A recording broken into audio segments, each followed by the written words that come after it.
فنا ماي وحليب تحنا صرنا لبل يما صرنا لبل يقنا قلتي زينة وانت كليب تعزاندي طويل الرزاق والمغرع داندي قلتي لي أي جاندي تكليب تحساندي مغرع كيدوك داندي عادات كلهم فتك وروم ووردك اسكس ومرقدي كلهم ودي كلهم قطاين تقري وبلاين تقري وبلاين تقري وبلاين دليل برا برا قولي عوجا فرا عليه تبدا مرة والساررة كلهم قطاين تقري وبلاين تقري وبلاين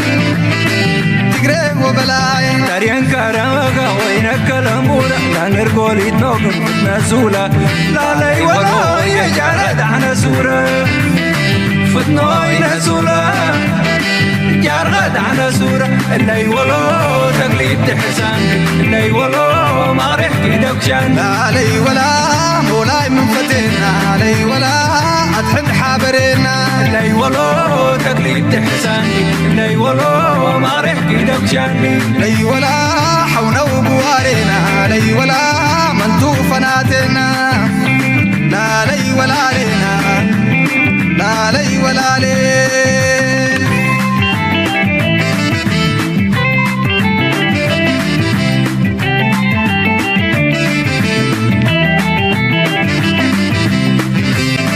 دليل برا برا قولي عوجا فرا عليه تبدا مرة والساررة كلهم قطاين تقري وبلاين تقري وبلاين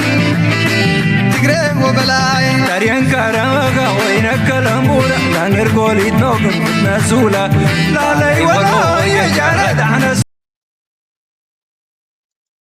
سلام تخطاتلتنا إز channel كما يتخونوا سناي كتكونوا ناي وتر تمنيتنايو لومون كم وترو أقداسن أنقاقحن مهارن عميق تحستو حزنا لكم قريبنا لنا كسام مودة تمسانات صنحو لايك مقبار شير مقبار حساباتكم من رئيتوكم من بحانات من قد مقداف دما ناي وترو ساويتنايو اتو تقبرو دقف دما قبل بنا مسكن قلصلوو حقازيو حقزناتكم ندادنا إز channel مخانو أي تزنقعو مكينة كتفلكات دالي خانة دادي عطوص غلا زلكا سلازي تي لايك مقبار شير مقبار كم ندادنا إز channel جيركم سدوو وتم كل جزيت تقبرو دما thank you هايلومي زقرمي إيروباويا دحر خنداي كابدك أستبرا بيروم اللو تمبر بار دحر خنداي بأسنس أجمد ما تزول ليجن نافتك بار كي يغيروا وده خنرينا بجمريا بتعبيتنا أمريكان دونالد ترامب نجمر. What he says are private messages from European leaders concerned over his threats to annex Greenland. The message from French President Emmanuel Macron, I do not understand what you are doing on Greenland. NATO Secretary General Mark Rutte tells Trump he is committed to finding a way forward on Greenland. In the meantime, Trump gets a face-to-face with the two leaders tomorrow in Davos for the World Economic Forum. He and his team expressing optimism and urging leaders to calm down in the face of his threats. كم تريو لهم دونالد ترامب مالت دونالد ترامب نزوم راحت أوروبا نيقوم قالن تبلنا ندنا جانن دلنا خي مسلكم دونالد ترامب أوروباويان مرة ينيقوم زلو عقونو زحلفه من عاق استريو لهم ببرايفت دسددو ملختي اب مسج مالتيو نعوكو يا برايفت اب بابليك يراوتيو نايبعل ايمانويل ماكرون نالمن وخلو ايران سوريا كتقاصل كلها قال تحرم كلها كل جزء أبغون خانيرنا نحجز كاد ما نيرنا حجد ما إيران كتوضق تدل خان إيران ممكن حجز كاينا أنت قد جبري خنا جرينلاند مسي خطة أن نازل خنا بليل منه وخلا زرار به حزب عالم تاكل جميرو نعم نفسهم سلزم صوتكم تبتردي قرم جبركم كحزب عالم كل جميرو دونالد ترامب أيوب تحريت هاي من لسون خاون مليسو جرينلاند خمي بنقرأ خاون زبلو سبات دمات نسيهم معناته إذا سبات زياتهم لولا ونت ناي دنمارك سلتدفر دي كونسي اتلولا ونت ون بعد لويمز جبروه أباتهم أبيروبا كون كله لولا ونت يقدس أبكال عالم حجرات فحبتن كأتوا خلوا أجن أجوا خان بلا كان يرنايبلو سلزي اتات جبروا وازن بركم إيش أنا حيت كم زبال أحد بحد أبكدمي عالم كفتس أمن ريالنا اتناي نيتو جن تمليسو أجوا خدحان نيروبايان صغاقيتك حق زكاية بمبال مليسو ولو إذا قد يزجن إيروبايان بقلتي مجمريا مراحيتنا أوروبا أبدافوس بلتو نسمع كندا زبلوه نسمينا فرنسا زبلوه نسمينا ناي كلهم دما دونالد ترامب كحال ملسيبو مالو نعكتنا تدو مغتريكم زي تواسو يكونكم تريد لهم this is a real thing you know ኣብ ሪያሊቲ ዘጋጥም ዘሎ ኩነታት ግን ካብ ተዋስኦ ፈሊኻኻ ክትሪኦ ትኽእልኻ ከምዚ ናይ ፊልሚ ተኸታታሊ ፊልሚ ምሻሎ ገለ ፍሉይ ድራማ ብርቱዕ ነገር ትእትወላ ሽዑ ጠልጠላ ኣቢላ ክትገትፈካ እዚኣ ኣብ ሪያሊቲ ኣብ ኩንነት ትፍፀም ዘላ ተኸታታሊት ፊልሚ ጌርኩም ውሰድዋ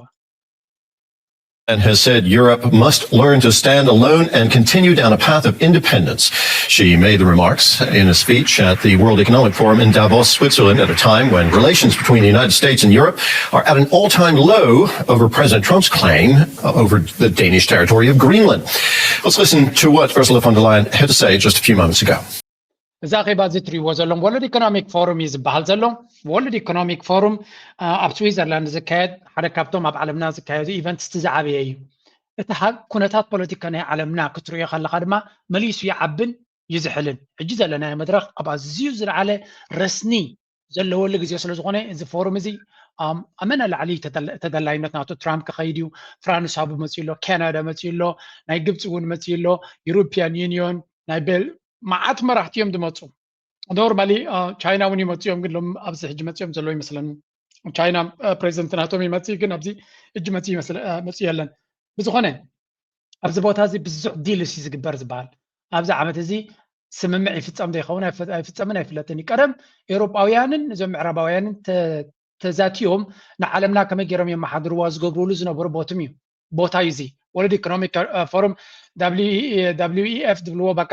ዝኩሉ ኮንስፒረሲ ቲዮሪ አንጻር እዚ ነይሩ ቀደም ሕጂ ግን ተገምቲሉ ዶናልድ ትራምፕ ተገምቲሉ ስለዘለ አንጻሩ እውን እዩ ስለዚ መራሒት ናይ ኤውሮፓ እንታይ ኢላቡ ንስማዕ First principle, full solidarity with Greenland and the Kingdom of Denmark. The sovereignty and integrity of their territory is non-negotiable. Second, we're working on a massive European investment surge in Greenland. We will work with Greenland and Denmark hand in hand to see how we can further support the local economy and infrastructure. Third, we will work with the United States and all partners on wider Arctic security. This is clearly in our shared interest. ሕጂ እንታይ ትገብራላ እንተሪኢኹማ ንዶናልድ ትራምፕ ኩለነተን ምኽኒታት ዝጥቀመለን ዘሎ ስሚንቶ ጌራ ተኸድነን ኣላ መጀመርያ እንታይ ትብል ኣላ ኣብ ጉዳይ ልኡላውነትን ግዛእታዊ ሓድነትን ናይ ግሪንላንድን ዴንማርክን ዝንቕነቕ መትከል የብልና ንዲስካሽን ንዘተ ንዝርርብ ዝቐርብ ጉዳይ ድማ ኣይኮነን ካብ ሓሊፍና ግን ብዙሕ ገንዘብ ኣብ ግሪንላንድ ኢንቨስት ክንገብር ኢና ነቲ ሴኪሪቲ ናይ ግሪንላንድን ነቲ ናይ ኣርክቲክ ዝበሃል ዘሎ ሴኪሪቲ ንምሕያል ንሕና ኤውሮፓ ብዙሕ ገንዘብ ከነፍስስ ኢና እንታይ ማለት እዩ ዴንማርክ በይና ንግሪንላንድ ክትቋፀሮን ሴኪሪቲ ናቱ ከተሕውስ ኣይትኽእልን እያ ትብል ዶናልድ ትራምፕ ምክንያት ናቱ ደይስኻስ ገንዘብ ኢኻ ኢንቨስት ጌርካ ምክልኻል ክትእቱ ንሕና በዓልና ክንገብሮ ዓቕሚ ኣለና ትብለላ ትሪኢሎም ሳልሳይ ድማ ነቲ ኣሜሪካ ስግኣት ዝስምዖ ዘሎ ንምኽዳን ድማ ምስ ኣሜሪካ ኮይና ኩሉ እቲ ሃጓፋት ኣብ ምምላእ ክንሕግዝ ኢና ስለዚ ንግሪንላንድ ትምንጥለሉ ምክንያት ክህልወካ የብሉን እያ ትብሎ ዘላ ብኻላ ዘራርባ ኣብ ቅድሚት ዝድፈር ነገር የለን ኣብዚ ኣብ ጣውላ ምሳኻ ንዘራረበሉ ጉዳይ እውን የለን ብታሪፍ ኢልካ ተፈራርሆ እውን የለን እያ ትብል ዘላ ጽንዓት ናታ ነዛ ትብላ ዘላ ድሕሪ ሶምን ዓቂባታት ፀንዕታ ይፀንሕን ግሪና ምክንያቱ ድሕሪ ሶምን ድሕሪ 9 መዓልቲ 10 መዓልቲ እታ ታሪፍ ናይ 10% ናብ ኤውሮጳ ክትመፅያ እሳ ክትብል ትኽእል እያ መራሕቲ ኤውሮጳ ናይ ጀርመንን ናይ ፈረንሳይን ከንታይ ይብሉ ካል እዩ ዝኾነ እታ ዘረባ ሓያል ዘረባ እያ ዶናልድ ትራምፕ ሓያል መልሲ እያ ሓደ ኢልኩም ኣለኹም እዚኣ ናይታ ዩሮፒያን ዩኒዮን ፕሬዚደንት ዝበለቶ እዩ ትኻሊእ ካብቶም መራሕቲ ጥራይ ክንወፅእ ስለዘይኮና ካልኣይ ናይ ፈረንሳ ድማ ኣብቲ ቦታቲ ቅድሚኣ ድሕርያ ዝበሎ ድማ ንስማዕ prefer respect to bullies. We do prefer science to plotism. And we do prefer rule of law to brutality. We have a place where rule of law and predictability is still the rule of the game. ከም ትሪእዎ ዘለኹም ኢማኑዌል ማክሮን ኢኹም ትሪኡ ዘለኹም እዚ ናይ ፈረንሳ ፕሬዚደንት እዩ እንታይ ዝብል ዘሎ ንሕና ከም ኤውሮጳውያን እንታይ ንደሊ እንታይ ንመርፅ እዩ ዝብሎም ዘሎ እቲ ንሕና ንመርፆ ዝህድደና ከበላሹ ዝደሊ ክፅይቕ ዝደሊ ኣይንመርፅን ኢና ስለዚ ደንዳኒ ካብ ደንዳኒ ሕጊ ዘኽብር ኢና ንመርፅ ስለዚ ዶናልድ ትራምፕ ዘረባ ኮለለ የብሉን ካልእ ድማ ካብ ብፖለቲካን ብገለን ገይሩ ክድህለና ዝፍትን ኣብ ሳይንስ ተመርኮሰ ንኩልና ከዋፅእ ዝኽእል ምርጫታት ክመርፅ ዝኽእል ንዑ ንመርፅ ይብሎ ኣሎ ቀፂልና ድማ ብሕጊ ዝኸይድ ዓለም ዳኣ እምበር ብሓይልኻ ዝኸይድ ዓለም كون يبلو أنت من ريج عايز بنزله أبزاز ربازيا بقلت إنه دونالد ترامب كونفرونت زقبر زربا ويون زقت من زهر من زربا تزاري بسلو زلو نزا زربازيا هاد ما توم ጋዜጠኛታት ናብ ዶናልድ ትራምፕ ኣብፅሖም ኣለዉ ዶናልድ ትራምፕ መልሲ ይብሎ ምክንያቱ ኣብ መንጎም ፈርድ ይደሎ ባእሲ ኣብ መንጎ ማክሮንን ኣብ መንጎ ትራምፕን ኩሉ ግዜ ሰላም ክበሃሉ ከለዉ ኣይውዳእን ጉስጢ ዝመስል ፍቅሪ ዲ ዋላ ህልኽ ኣይርዳእካኒ ግን ነዚ ዘረባዚ ንብሎ ኣለና ዘረባ ድማ ዶናልድ ትራምፕ እዩ by the way ኣብቲ ፖዲየም ክዛረብ ከሎ ንሽተይ መልስ ማለት and my guess is that it is largely underpriced by the market. Having a place like Europe, which sometimes is too slow, for sure, and needs to be reformed, for sure, but which is predictable, loyal, and where you know that the rule of the game is just the rule of law, it's a good place. And here in the epicenter of this continent, we do believe that we need more growth, we need more stability in this world, but we do prefer respect to bullies. እንታይ ዝብል ዘሎ መጀመርያ እታ ዳቢስታ ስለምንታይ ገይሩሎ ትብሉ ትህልው ትኾኑ ኢኹም ዳቢስታ ምግባሩ ንባዕሉ ውርደት እዩ ምክንያቱ እቲ ቁሩብ ድራማ መስሓቅ እውን ስለ ዘድልየና ኣብቲ ዘረባናቱ ቅድመታ ወይ እንታይ ኮይኑ እዩ ዳቢስታ ገይሩ ዘሎ ኢማኑኤል ማክሮን ዝብል ንባዕሉ ነፍሱ ዝኻለ ድራማ ኮይኑ ዝነበረ እዩ ምክንያቱ let me give you this one ንግረ መንገድኩም ናራኹም ክትቀጥሉ ፈረንሳ እንታይ ወሪድዎ ዝብል ኣብዚ ትሪእዎ ኣለኹም ብዙሓት ሰባት ከም ዝጥርጥርዎ ዘለዉ ክነግረኩም ያነ ክዛረበ ይደልኒ እቲ ድራማ ኣብዚ ትሪእዎ ኣለኹም ሰበይቲ ሃሪማቶ ትኸውን እዩ ዝበሃል ምክንያቱ ኣብ ካሜራ ሰበይቲ ክትሃርሞ ከላ ስለተራእየ ቅድሚ ሕጂ ስለዚ ንሳ ሃሪማቶ ዘላ ብኸምኡ ዳቢስታ ገይሩ ዘሎ እዩ ዝበሃል ዘሎ ዓለም ምሉእ ድማ ብዛዕባ እዛ ሰበይቲ እዩ ብዙሕ ዘረባ እንዲ ዘሎ ቀደም መምህሩ ዝነበረት እያ ወዲ ነይሩ ናብ ጓል ዝተቐየረ ይብሉ ብዙሕ ዘረባ እዩ ዘሎ ብዛዕባ መቸም ብዝኾነ ኣብ ዕድመ ኣፀቢቓ ተዓቢ ንሱ ንእሽተይ ተምሃሮ ከሎ መምህሩ ዝነበረ ወይ ዝነበረት እያ ከም ትሪእዎ ዘለኹም እቲ ምህራም ካብኡ ዝመፀ እዩ ስለዚ ሰበይትካ ክትመልኽ ዘይከኣልካሲ ከመይ ጌርካ ኢኻ ንዶናልድ ትራምፕ ክትመልኽ ዝብል ዘረባ ኣሎ እዩ ብሓፈሻ እቲ እንታይ ኣጋጢሞ ናይ ዓይኑ ዘይኮነ ኤሮፓ ምናልባት ዶናልድ ትራምፕ ከንዕቆ ይኽእል እዩ ዝሑል እዩ ቀልጢፉ መልሲ ዘይህብ ንዓበይቲ ነገራት ቀልጢፉ ክጓየ ዘይክእል እዩ ገለገለ ክትብል ትኽእል ኢኻ እዚ ክበሃል ዘይከኣል ወይ እውን ትክክል ዘይኮነ ነገራት ኣይኮና ንዛረብ ዘለና ግን ኤሮፓ ብሕጊ ዝኸይድ ሰፊሕ ዕዳጋ ከምኡ ድማ ፕሪዲክትብል ዝኾነ ነገር ተገይርካ እንታይ ዓይነት ግብረ መልሲ ከም ትኽእል ሃንደበት ዝገብር ዘይኮነ ውሳነ ናቱ ክትግምቶ ትኽእል ከምኡ ድማ ሓንሳብ ምስ ዲል ምስ ገበርካ ነዊሕ ክቕፅል ዝኽእል እዩ ዝብል ስለዚ ምናልባት ኣሜሪካ ፀጊብኩም ክትህልው ትኽእሉ ኢኹም ንኣሜሪካ መኒኹምና ክትህልው ትኽእሉ ኢኹም ግን ንሕና ዝደልዩና ውሑታት ኣይኮኑን ይብል ኣብቲ ዘረባ ንቻይና እውን ኣብዚ መፅያ ኢንቨስት ክትገብር ክትክእል ኣለዋ ኢሉ ንቻይና ይዕድም ብካልእ ዘረባ ንኣሜሪካውያን ጨርቆም ከደርብዝ ዝኽእል ዘረባ ማለት እዩ ሶ እዚ ኩሉ ምስ ተሰምዐ እንታይ እዮም ክብሉ ኣሜሪካ እንታይ እዮም ክብሉ እታ ዝበለፀት ዘረባ ግን እታ ዝበለፀ ዘረባ ኣብዚ ኮንፈረንስ ተገበረት እዛ ሕጂ ዘስማዓኩም እያ ታሪካዊት ዘረባ እያ እዚኣ እዚ ናይ ካናዳ ፕራይም ሚኒስተር ማርክ ካርኒ ዝተዛረበ እዩ ሂስቶሪክ Every day, we're reminded that we live in an era of great power rivalry, that the rules-based order is fading, that the strong can do what they can and the weak must suffer what they must. And this aphorism of Thucydides is presented as inevitable, as the natural logic of international relations reasserting itself. And faced with this logic, there is a strong tendency for countries to go along to get along. እንታይ ዝብል ዘሎ መሲልኩም እዚ መራሒ ሓደ ምሁር እዩ ሊቅ እዩ ፍልጠት ዘለዎ እዩ ተመክሮ ዘለዎ እዩ ስለዚ እዚ ሩልስ ቤዝድ ወርልድ ዝበሃል ሕጊ ትኸይድ ዓለም ዝብል መጀመርያ እቲ ዘረባ ክመፅእ ከሎ ድራማ እዩ ነይሩ ፌክ እዩ እቲ ሩልስ ዝበሃል ሕጂ ኣቲናዮ ዘለና ዘበን መጀመርያ ሓያላት ከም ድሌቶም ዝኸድሉ ሓያላት ክብል ከሎ ብመጀመርያ ንኣሜሪካ ማለት እዩ ምክንያቱ ናይ ራሻ ሓያል ዋን ገይሩ እዩ ስለዚ ኣሜሪካ ከም ድሌታ ትኸደሉ ቻይና እውን ምስ ግዜ ከምኡ ክትከውን ትኽእል እያ እዩ ዝብል ንእሽተይ እንድሕር ኮይንካ ድማ ተጨፍሊቕካ ቃንዛኻ ፅዒርካ ንብዓትካ ደሪስካ ትኸደሉ ግዜ እዩ እዩ ዝብል ዘሎ ዕፅር ኣቢሉ ስለዚ እዚ ኣካይዳ እዚ ንኩልና ዝምችእ ክኸውን ኣይክእልን እዩ ነቶም ሓያላት ካብ ቀደም እውን ከምኡ ነይሩ ግን ተሸፋፊኑ ነይሩ እዩ ዝብል ኣብዛ ዘረባ እዚኣ ኣሜሪካ ሩልስ ቤዝድ ወርልድ ክትብል ከላ ወይ ብሕጊ ዝኸይድ ዓለም ክትብል ከላ እቲ ሕጊ ንዓዓ ከም ዝጥዕም ጥራይ ጌራቶ ኢሉ ዋላ ንዓና ንካናዳ ዘሕምመናን ዘይጥዕመናን ነገራት ነይሩ እዩ ግን ኣብዚ በዝሒ ግዜ ንረብሓሉ ስለ ዝነበርና ስቕ ኢልና ክንከይድ መሪፅና እዩ ዝብል ዘሎ ማይ ጉድነስ እዚ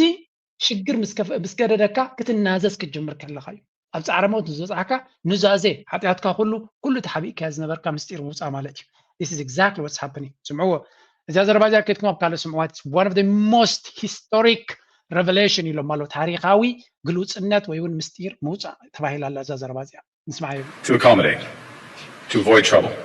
to hope that compliance will buy safety. Well, it won't. So what are our options?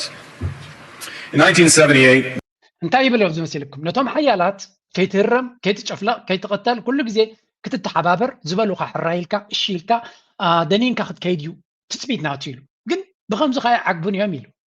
ስለዚ ዋላ ኩሉ ክትገብር ሕራይ እዚ ኣዘርባይጃን ሓደ ብሓደ ኣሜሪካን ካናዳ ዝገበረታ ይዛረብ ዘሎ ሓያል እዋን ድማ ንዓመታት ቀፂላ ኣላ ከማ እናገበሩና ኢሉ ሕራይ ኢልና ሽግራትና ፀገማትና እናጠርና ክንከይድ ፈቲና ግን ብኸምኡ ዝፍታሕ ፀገም ድማ የለን ኢሉ ስለምንታይ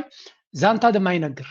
ኣብ ግዜ ኮሙኒዝም ዘጋጠመ ዛንታ ስለምንታይ ኮሙኒዝም ነይሩ ማእስ ከይወድቕ እዛ ዛንታ ስምዕዋ the Czech dissident Václav Havel, later president, wrote an essay called The Power of the Powerless. And in it, he asked a simple question: how did the communist system sustain itself? And his answer began with a greengrocer. Every morning, the shopkeeper places a sign in his window: "Workers of the world unite." He doesn't believe it. No one does. But he places the sign anyway to avoid trouble, to signal compliance, to get along. And because every shopkeeper on every street does the same, the system. ጋልጥር ዝበለ ኣብ ግዜ ኮሙኒዝም ኩሎም ሰራሕተኛታት ዓለም ኮሙኒዝም ማለት እቲ ሃገር ናይቲ ህዝቢ እዩ ዝብል ተሓሳብ ግን ከምኡ ክሰርሕ ኣይትክእልኒ ኮሙኒዝም ዝሰርሓሉ ሃገር የለን እጅ ገለገለ ሰብ ኣሎ ቻይና ዝብሉ ነው ቻይና ኮሙኒዝም ኣይኮነን መንግስቲ ኮሙኒስት ኣተሓሳስባ ዝጥቀም ዳ እምበር እቲ ሃገር ካፒታሊስት ቢልዮነራትን ማልቲ ቢልዮነራትን ኣብ ቻይና መሊኦም እዮም ኣዝዮም ሃብታማት ስለምንታይ ካፒታሊዝም ይትቁጠባ መንግስቲ ግን ነቲ ሃብቲ ኣኪቡ ንድኻታቱን ክጥውር ኣለኒ ዝብል ኣተሓሳስባ ኣለዎ እዚ ፅቡቅ እዩ ንግዛፍ ሕጂ እንታይ ዝብል እቲ ኮሙኒዝም ዝበሃል ብመሰረቱ ብኸመይ ይሰርሕ ኢሉ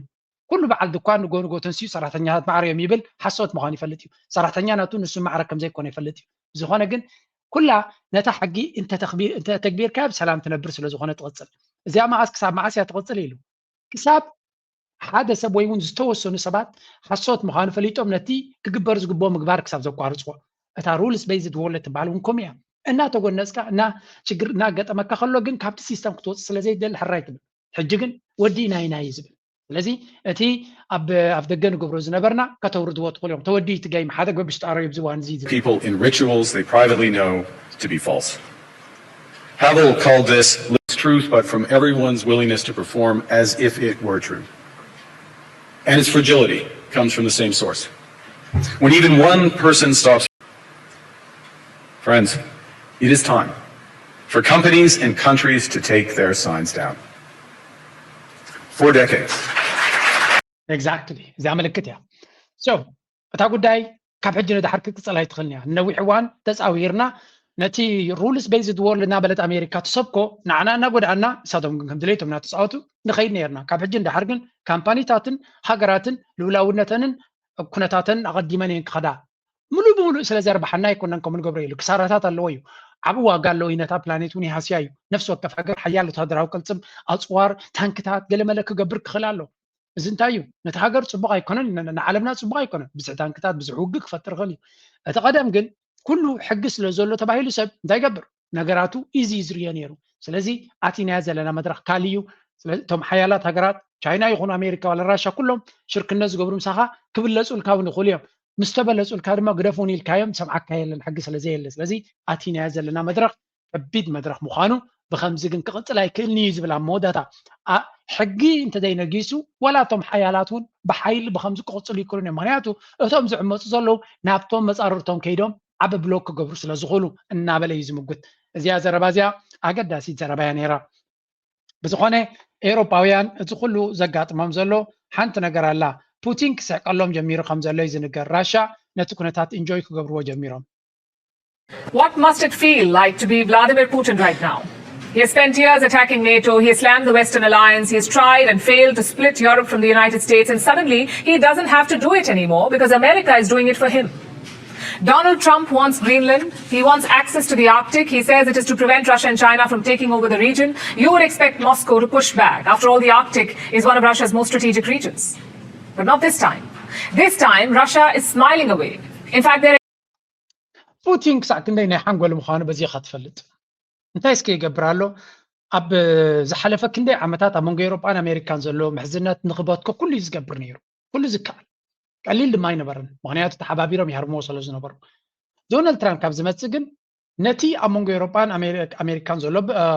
ዝምድና ፑቲን ኣይኮነን ከፍርሶ ዝፍትን ዘሎ ዶናልድ ትራምፕ ከፍርሶ ዝፍትን ዘሎ ፑቲን ከንታይ ይገብር ዶናልድ ትራምፕ ሓቆሎ ይብል ንኣብነት እዛ ግሪንላንድ ክትውሰድ እያ ትብል ዘላ ንዓን ተወሲዱ ንራሻ ተቐርቅራ ይኽእል እዩ ኣብቲ ቅድሚት መፅኡ ጥቆም ክመፅእ ይኽእል እዩ ፑቲን እንታይ ይብላ ኣሎ ፅቡቅ ገበራ ናይ ኣሜሪካ ይብላ ኣሎ ስለምንታይ ክወስዳ እንተኮይኑ ነቲ ሕጊ ንኤውሮጳውያን ኣመና ከቕሕሮም ምዃኑ ፈሊጥ ኣሎ ኤውሮጳውያን ክሰዓሩ ምዃኖም ኣብ ዩክሬን ስለምንታይ ከኸም ይብላ ኣሎ እታ ግሪንላንድ ኤውሮጳ ሒዞማ ኣሜሪካ ሒዞም መንዑ ኩሉ ሓደ እዩ ወላ ኣሜሪካ ከይሓዘታ ከላ ኣሜሪካ ትቋፀራ ቦታ እያ ስለዚ ንዶናልድ ትራምፕ ንቭላድሚር ፑቲን ኢትስ ኦል ደ ሴም ኔቶ ዝበሃላዊ ስለ ዘሎ ኣሜሪካ ሒዛታ ኤውሮጳ ሒዛታ ሓደ እዩ እንታይ ግን ይገብር ኣሎ ፑቲን ዶናልድ ትራምፕ ሓቂ እዩ ማለት ተገዲሰ እያ ኣላስካ እውን እኮ ካባና ይገዝእዎ ቅድሚ ሕጂ ስለዚ ሕጂ እውን ክገዝእ ኣሜሪካ ኖርማል እዩ እቲ ገይ እንታይ እዩ ንፑቲን ንዶናልድ ትራምፕ እንታይ ይገብር ኣሎ ሓቂ ካለካ ዋላ ንዓይ ክትቅርቅር ትኾኑ እምበር ፅቡቅ ትገብር ኣለካ እሱ ግን ምሽጣራ እንታይ እዩ እታ መሬት ግሪንላንድ ትበሃል ናይ ዴንማርክ ኮይና ናይ ኣሜሪካ ኮይና ንዑ ሓደ ስለ ዝኾነ እዩ ሓደ እዩ ንዑ ኔቶ ዝበሃል ዝቋፀር ሴኪሪቲ ናቱ ኔቶ ድማ ሓደ እዩ ስለዚ ኣሜሪካ መፂኣ ዴንማርክ ሒዛቶ ንራሻ ዝቕየር ነገር ክህሉ ይኮነን ሽግር ክመፅእ ተኮይኑ ኩሉ ብሓይልካ ይክኸውን በዚ ኮይኑ በቲ ፑቲን ከመይ ገይሩ ይፃወተሎ ማለት ዞም ኤውሮጳውያን ንበይኒ ኤውሮጳውያን እንታይ ገብርሎም ኣማራፂ የብሎምን እዛ ቪድዮ እዚኣ ሸር ክገብርዋ ይውዕሉ ኣለዉ ምክንያቱ ኤውሮጳውያን ክሳብ ዶናልድ ትራምፕ ዝመፅእ መን እዩ ዝቕጥቅጦም ነይሩ እዩ ዝበሃል ራሻ ትቕጥቅጦም ነይራ ድሕሪኡ ትራምፕ ምስ መፀ ድማ መብሪ ሃበኒ ኢሉ ከዓ እሱ ሕጂ ነቲ ምቕጥቃጥ ባዕሉ ተታሒዝወሎ እዮም ዝብሉ ዘለዉ እንታይ ዘርእየካ ተተበራርዮም ነዛ ዓዲ ክጭፍጭፍዋ ይውዕሉ ኣለዉ እዩ ኮይኑ ዘሎ ኣሜሪካ ክትመፅእ ግዲኣ ካሳ ትጭፍጭፍ ማለት እዩ ስለዚ ናይ ኤውሮጳ ጉዳይ ከምዚኣ ኣብዚኣ ካርቱን ትርእይዋ ዘለኹም እዮም ተተበራርዮም በል ክብልዋ ይውዕሉ ኣለዉ ኣብ መወዳእታ ኤውሮጳውያን ተበፂሒዎም ከም ዘሎ ዘርኢ ምልክት ኣሎ ዶናልድ ትራምፕ ዳ እንታይ በለ ካስምዑ Right behind. Thank you, Mr. President. How would you characterize your relationship with Emmanuel Macron and Keir Starmer right now? And have you spoken to them since your Truth Social post? No, I haven't, but I think I get along very well with them. I mean, they always treat me well. They get a little bit rough when they're, when I'm not around.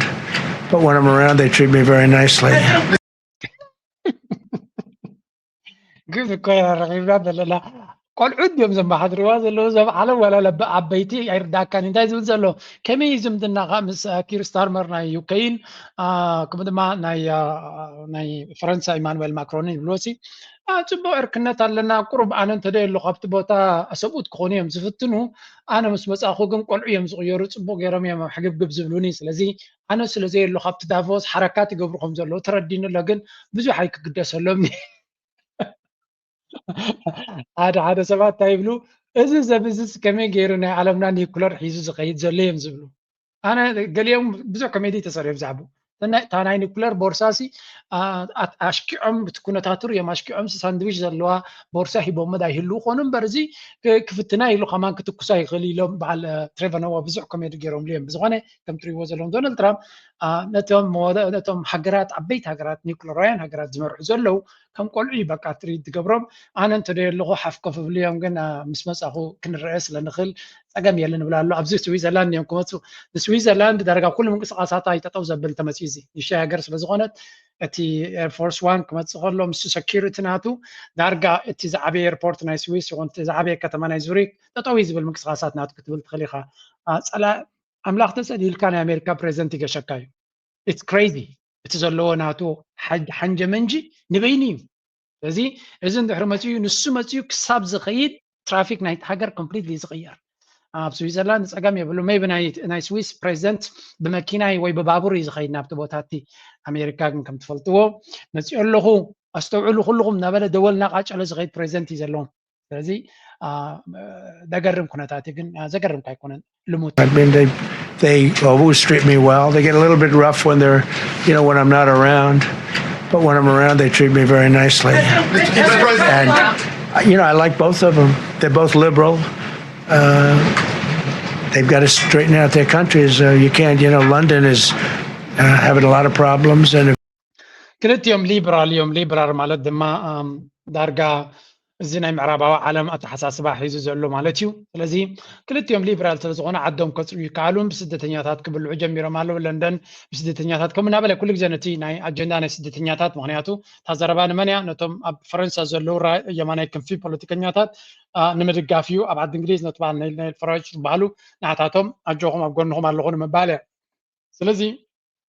እዚ ንሪኦ ዘለና ኩነታት ሓደ ፖለቲከኛ ናይ ኤውሮፓ ዴንማርካዊ ፖለቲከኛ عقلهم سلاد تصببهم اتاديت بحال زربا تزاري بوال سمعوا بزي. Thank you. Urmează domnul Anders Vistisen.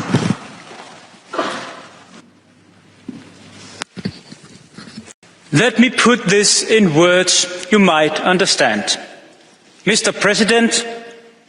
fuck off. كم تريود لهم ندونالد ترامب بمستير مزراب ويون برقق زبالة زربا مزراب ترقم سلازي يقولوا ندونالد ترامب بتزر داكا وانقاب زعبا دي جرينلاند يتزارب زلو بتزر داكا كنا رداكا تا حماق قال تتقيمو اف اوف يلولو مالتي ስለዚ ከም ትሪእዎ ዘለኹም እዚ ኣብ ኤውሮፓ ገለገለ ፖለቲከኛታት ተበፅሒዎም ከም ዘሎ እቲ ኣካይዳ ናይ ኣሜሪካ ዓቕሎም ኣፅቢብሎም ከም ዘሎም ካብዚ ንንየው ስቒልካ ኢልካ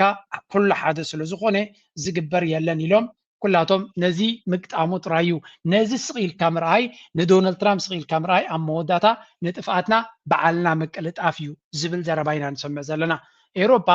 ወላ ኣብቲ ቻምበር ናቶም ብኩሉ መንገዲ እዮም ድምልስሉ ዘለዉ እዚ ጉዳይ እዚ ስቒልና ከይድና ሓደ ተዛሪብና ሓደ እዩ ስለዚ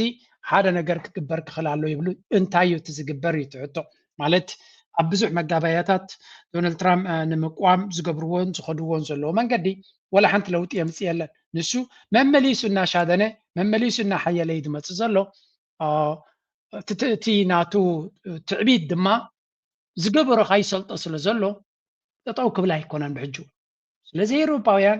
they really have a very difficult situation ነዛ ከባድ ብድሆ ብኸመይ ክሰግርዋ ይኽእሉ ንዖም ዝምልከት ኮይኑ ኣብ ባይቶታቶም ኮይኑ ኣብ ካልእ እቲ ዘረባ ብዛዕባ እዚ ጉዳይ እዚ ጥራይ ዘሎ ናብ ዝኸድዎ ግን የብሎምን ንሕና ድማ ክንፅበዮም ኢና ኣብ ኤውሮፓ ስለ ዘለና እዛ ድራማ እዚኣ ብኸመይ ክትውዳያ ክንርኢና ኤውሮፓን ኣሜሪካን ኣብ ከምዚ ዓይነት ክርፍስ ምእታዎም ድማ ነቲ ካልእ ዓለም ብዙሕ ጋፕ ይፈጢሩ ዘሎ ብዙሕ ብኮ ቫክዩም ይብልዎ ብኮ ፈጢሩ ኣሎ እዚ ብኮ እዚ ኣብ ዞባና ብኸመይ ይንፀባረቕ ኣሎ ድማ ኔክስት ቶፒክ ናትና እዩ ሕጂ ናብ ዞባና ከዚህ ፊርማ በላይ አንድ አሳሳቢ ጉዳይ አለ። አሳሳቢው ጉዳይ ካይሮን አስፈንድቋል፣ ካርቱምን አስደስቷል። ነገሩ አሳሳቢ የሚሆነው ለአገር ወዳድ ኢትዮጵያውያን እንጂ ለብልጽግና ገዢዎች አይደለም። ይህ የአዲስ አበባ ገዢዎች ከካይሮ ሰዎች ባላነሰ የደከሙበት ጉዳይ ነውና የስራቸውን ውጤት አግኝተዋል። ዶናልድ ትራምፕ ሰሞኑን የጻፉት ደብዳቤ ደህና መንግስት ቢኖር ኖሮ ሰልፍ የሚያስወጣ ህዝብ የሚያስቆጣ ጉዳይ ነበር። ሆኖም የሚቆጣም ህዝብ እንዳይኖር የሚናገርም ሰው እንዳይታይ ያደረገው አገዛዝ አስቀድሞ የሸጠውን ሀገር በችርቻሮ የመቀራመት እቅድ ሲመጣ ቃል አልወጣውም። የዶናልድ ትራምፕ ደብዳቤ ለግብጽ ተጽፎ ለአብይ አህመድ አለቆች በግልባጭ የተነገረ ነው። የአሜሪካው ፕሬዚዳንት እኒያ ኢራንን የደበደቡት ቬንዙዌላን የወረሩት ከም ትሪእዎ ዘለኹም እንታይ እዮም ዝብሉ ዘለዉ ኢትዮጵያውያን ደብዳቤ ናይ ዶናልድ ትራምፕ ናብ ግብፂ ዝሰደዳ ማለት እዩ ናብ ፕሬዚደንት ዓብድልፈታሕ አልሲሲ ዝሰደዳ ዶናልድ ትራምፕ ጥዑይ መራሒ እንተዝኸውን ነይሩ ኢትዮጵያ ጥዑይ መራሒ እንተዝህልዋ ነይሩ ኣብ ከቢድ ዝኾነ ጭንቀት መሃለወት ኢሉ ከምቲ ሃገር ዝፈቱ ኢትዮጵያውያን ሃገሮም ዝፈቱ ጭንቀታት ይዎም ዕብድብዳት ይዎም ዘሎ ብልጽግና ብዛዕባ ሃገር ዝግደስ ነይሩ እንተዝኸውን ዕብድብድ ክብልን ላዕልን ታሕትን ክብልን ተረኣየ እዚ መራሒ ኣብ ኢትዮጵያ ዘሎ ግን ይብልሎ ብጀካታ ኩርሱ ኣብ ኢትዮጵያ ዘሎ ተሸይጣ ዘላ ሃገር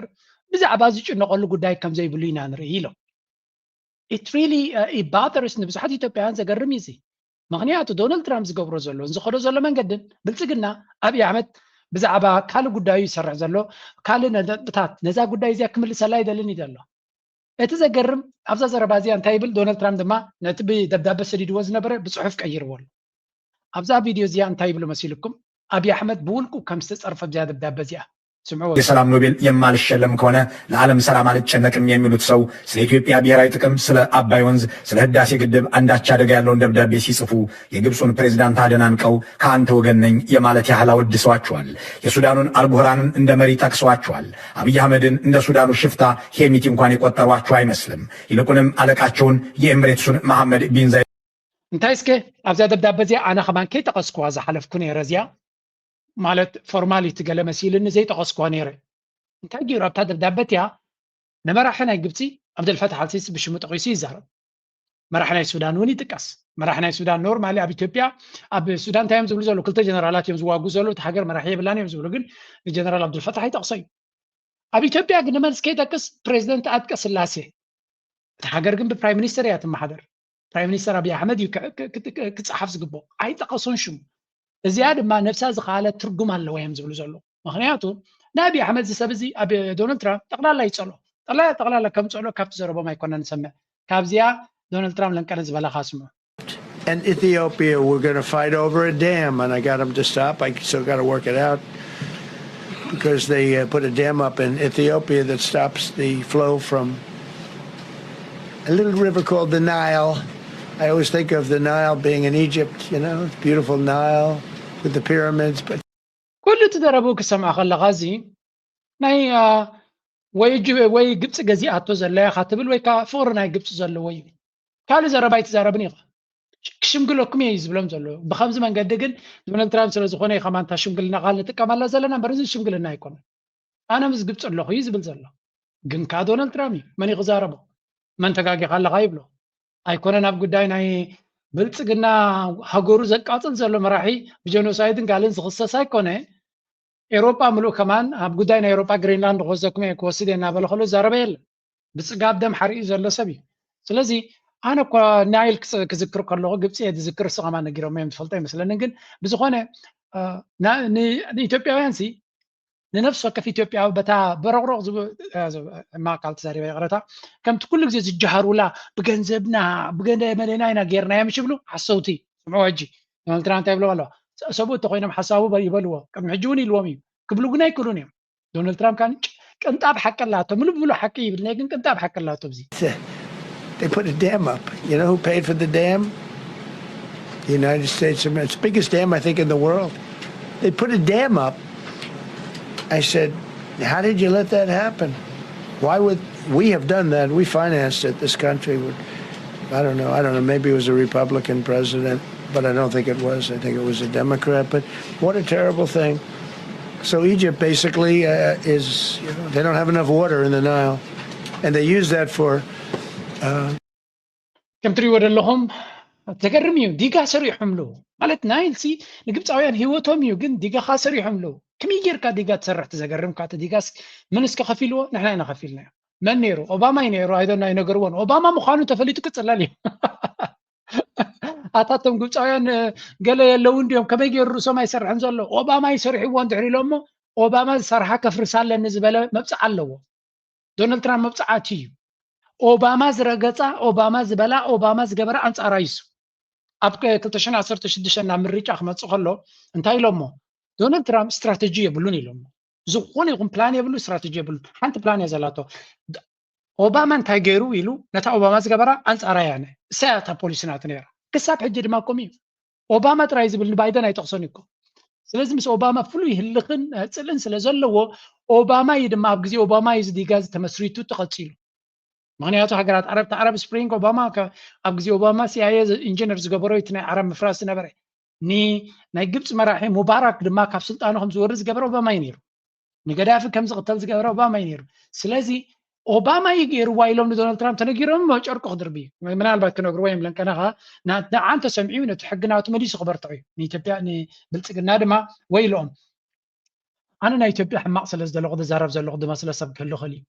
እዚ ንዓና ሓደ ዓብ ህያብ እዩ እዚ ዶናልድ ትራምፕ ዝገብሮ ዘሎ ጉዳይ ንዓና ህያብ እዩ እንተወሓደ ኣብዘን 3 ዓመት ኣብይ ኣሕመድ ብጎረሩ ክሕነቕ እዩ በዛ ጉዳይ እዚኣ ድሮ እዚኣ ኣርእስቲ እዚኣ ካብቲ ዛረብ ብዛዕባ ባሕሪ ብሕም ክብል ኣይክእልኒ ስለምንታይ ግን ካልኦት እንታይ ክብሉ ጀሚሮም ኣለዉ እዚኣ ብግምጣል እውን ክሽረፍ ትኽእል እያ ምክንያቱ ንነፍሲ ወከፍ ክራይሲስ ዘጋጥም እስራኤል ንረብሓ እስራኤል ክትገብሮ እያ ትፍትን ናም ኣብዚ ሓንቲ ኣገዳሲት ኣርቲክል ተፃሓፈት ከርእየኩም እየ ናበይ ገፃ ክትከይድ ግምት እዮም ሂቦም ዘለዉ ግን ኩነታት ኣይኮነን ብሓፈሻ ነቲ ዲጋ በዓልና ኢና ሰሪሕናዮ ክብል ከሎ ኣብይ ኣሕመድን ኢትዮጵያውያንን ብርሓፅ ኢትዮጵያውያን ብገንዘብ ብንጣብ ገንዘብናን ደምናን ገለ ዝብልዎ ዝነበሩ ኖ ንሕና ኢና ይምናኩም እቲ ገንዘብ ይብሎም ኣሎ ስለዚ ነቲ ፕሮፓጋንዳ ናይ ብልፅግና ካብ ሕቁኡ እዩ ሓሸው ዘብሎ ዘሎ ብዝኾነ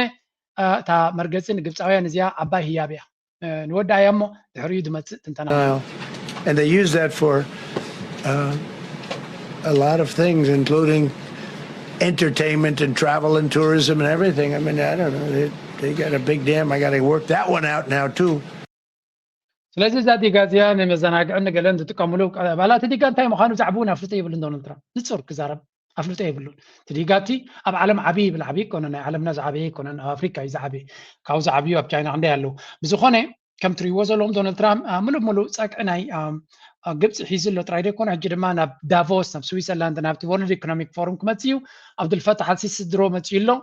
መደረ ስሚዑ ኣሎ ስለዚ ክራኸቡ እዮም ብዛዕባ እዚ ጉዳይን ብዛዕባ እቲ ናይ ጋዛ ዝበሃል ዘሎ ድማ ክግበር እዩ ስለዚ ብልፅግና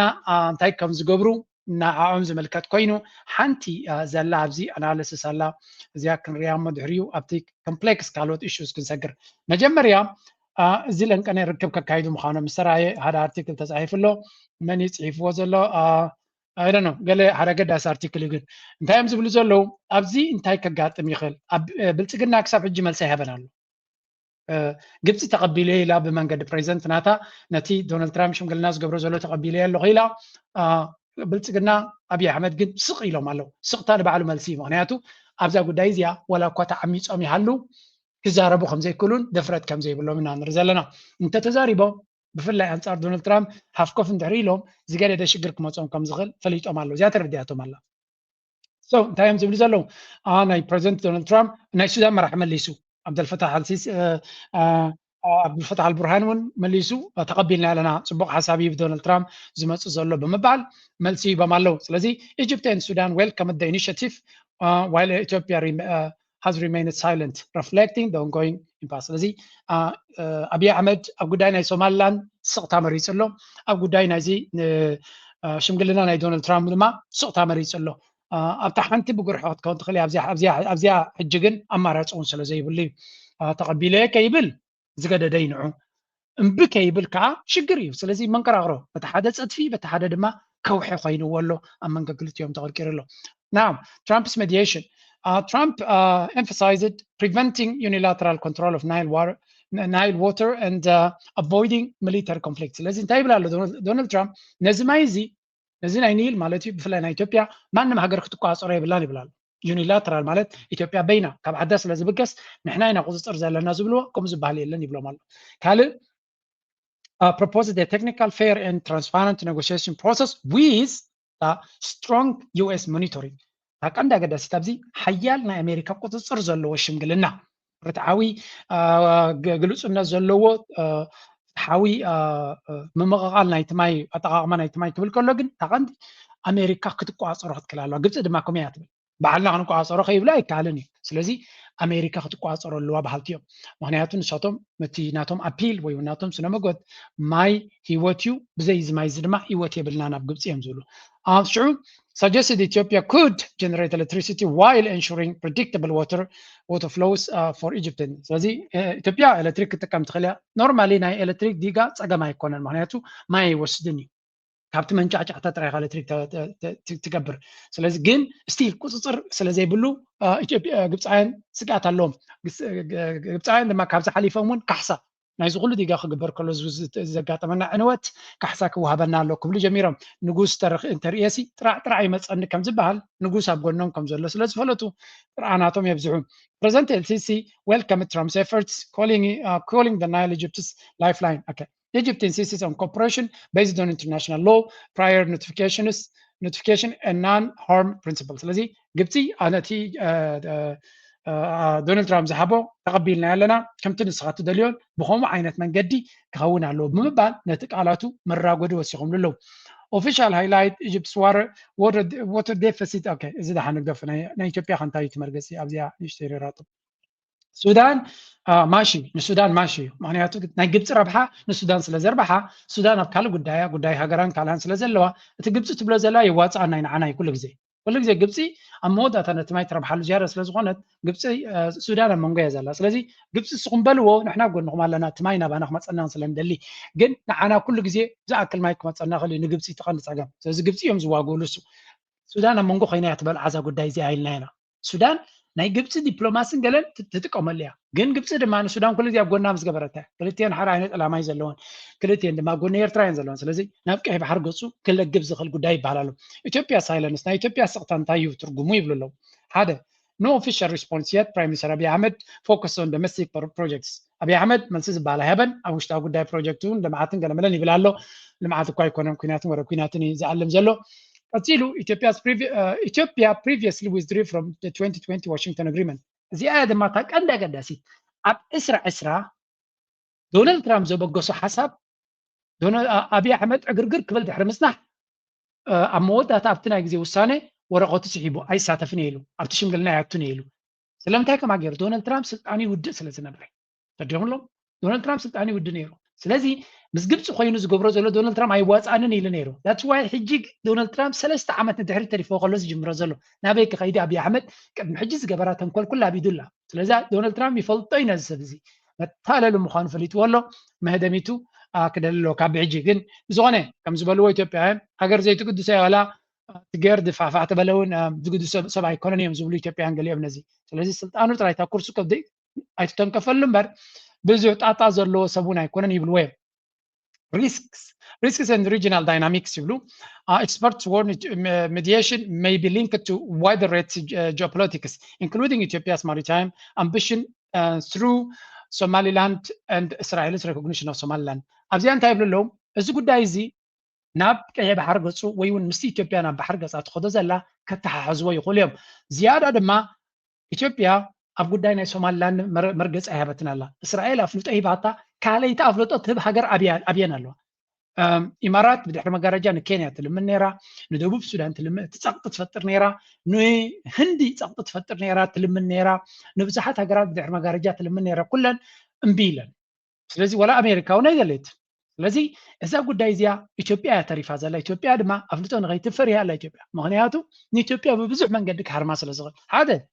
ሃገራት ዓረብ ቱርክ ዲኻ ትብሎ ስዑድ ዓረብ ዲኻ ገለመለ ኩላቶም ዓብ ቁፅፅር ኣለዎም ፅልዋ ኣለዎም ኣብ ልዕሊኡ ልዕሊ ኩሉ ድማ ሕብረት ኣፍሪካ ኢጋድ ክልቲኦም ነቲ ነገር ትኮኒኖሞ ስለ ዘለዉ እንድሕሪ አብይ አሕመድ ኣፍልጦ ክህብ ጀሚሩ ብዘይና ኣሜሪካን እስራኤልን ዓብ ሓገዝ እንታይ ገብሩ እዮም ሕብረት ኣፍሪካ ካብቲ ቦታ ካብቲ ሃገርትያ ሃገር ክቕይር ክግደድ እዩ እዚኣ ድማ ንዕኡ ሞት እያ ኣብ ልዕሊኡ ድማ ኢትዮጵያ ክትፈራረስ ትኽእል ሃገር እያ ድሮ ሶማሊላንድ ናይ ክልል ሶማልያ ናይ ኢትዮጵያ መሰረሰ ውሳነ ኣለኒ ኢሉ ሓድሽ ንትፍውፅ ኢሉ ከርእየኩም እየ ዘገርም ኩነታት ኣጋጢሞ ኣሎ ስለዚ ኣብ ከምዚ ኩነታት ሃገሩ ክትማቐልጦ ትግራይ ኣብ ምንታይ ኩነታት ኣሎ ትግራይ ከም ሃገር ድዩ ክኸውን ኣምሓራ ናበይ ገፁ ይኸይድ ኣሎ ስለዚ እታ ክገብራ ዝኽእል ኣፍልጦ ንሶማሊላንድ ምሃብ ንዕኡ ተገምጢላ ከም ቦምብ ክትፍንጀረሉ ከም ትኽእል እውን ይፈልጥ እዩ ግን እስራኤል ነዛ ጉዳይ እዚኣ እትያ ድማ ናይ ኣሜሪካ ፀቕጥን ነቲ ምስ ግብፂ ዝግበር ዘሎ ደፋፊኦም ኣብ ሶማሊላንድ ገለ ነገር ክግበር ይኽእል እዩ ኣፍልጦ ሃቢሎም በቲ ናይ ጌርድ ከምዚ ሕድገታት ንግብፂ ዝሕጉስ ገይሮም ኣብ ሶማሊላንድ ኣፍቲ ገባሕሪ ካብ ዝረክብ እሞ ወይ ንእሽተይ ገለ ነገር ክረክብ እሞ ተገምጢሎም ድማ ኣፍልጦ ከምዚ ባ ክገብርዎ ይኽእሉ እዮም ኩሉ እዚ ግን ናይ ኣሜሪካ ናይ እስራኤልን ድራማ ብፍላይ እስራኤል ኣብዚ ጉዳይ እዚ ኢዳ ክትትቶ የሚራ ከጋጥም ዝኽእል እዩ ዝብል ገምጋም እዩ ኢጅፕት ፊርስ ኢትዮጵያ ግብፂ ሕጂ ክልተ ፍሪ ዘለዋ ናይ ኢጅፕት ናይ ግብፂ ዶናልድ ትራምፕ ኣብዚ ጉዳይ ናይ ዲጋ ክሕግዞም ይኽእል እዩ ምክንያቱ ኣብቲ ናይ ቀዛ ሓጊዞም ኣለዉ ግን ሕጂ እውን ተገምቲሉ ኣብዚ ናይ ጉዳይ ናይ ዲጋ ክሕግዘኩም እንተኮይነ ኢትዮጵያ ንሶማሊላንድ ኣፍልጦ ክትባ ኣለዋ ገለ እንድሕሪ ኢሉ ንግብፃውያን ሞት እዩ ምክንያቱ ኢትዮጵያ ኣብ ደገ ባሕሪ ክትረክብ ካይደልን እያ ግብፂ ስለዚ ኣይናይ ትመርፁ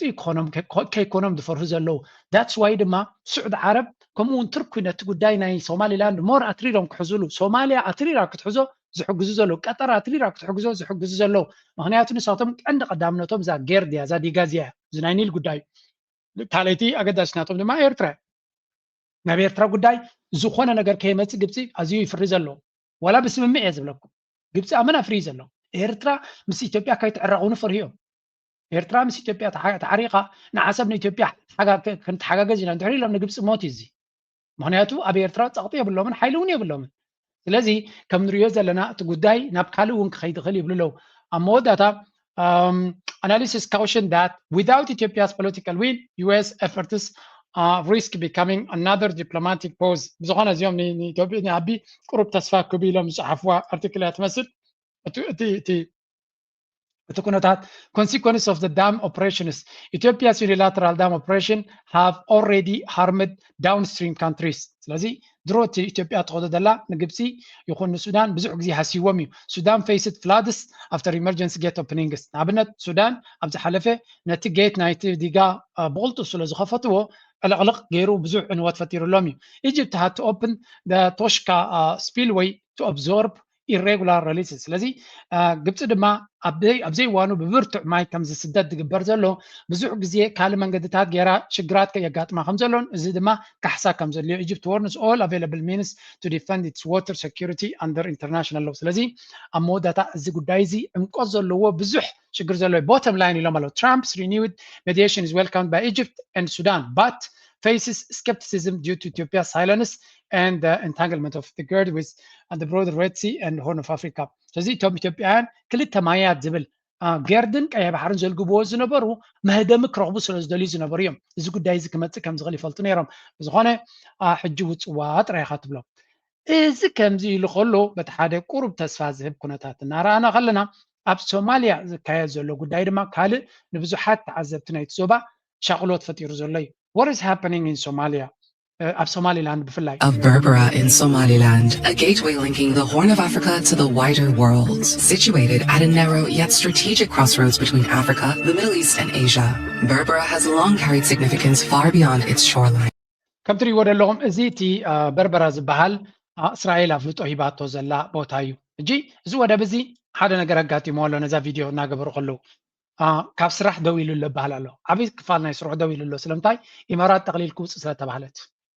ኢማራት ተቅሊል ክውፅእ ስለተባሃለት ድሮ ደው ኢሉ ስለዚ ኢማራት ብቕልጡፍ መፍትሒ ትደልላ